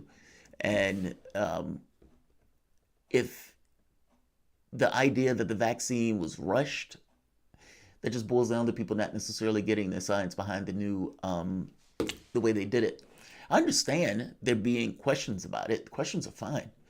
But taking the perspective of people shouldn't get the vaccine because the other therapy, yeah, I don't buy that. I mean, there are all sorts of side effects from getting COVID. Death. But there's also stuff that happens like 3 months. You're talking about mental fogginess. You're talking about inflation and some of the other illnesses. Yeah, all things being equal, if people can avoid it, I think those people should avoid it. If they want to get the vaccine, let them get the vaccine. Trying to find every oddball case, I don't see value in it. And also arguing that, well, I don't hear anything about the Russian vaccine or the Chinese vaccine. You don't live in Russia, nor do you live in China, nor do you speak Russian or Chinese. So I wouldn't expect you to hear anything from those countries anyway. Like, share, and of course, subscribe. You may or may not see me later today, guys. There's a bunch of weird stuff going on in personal life.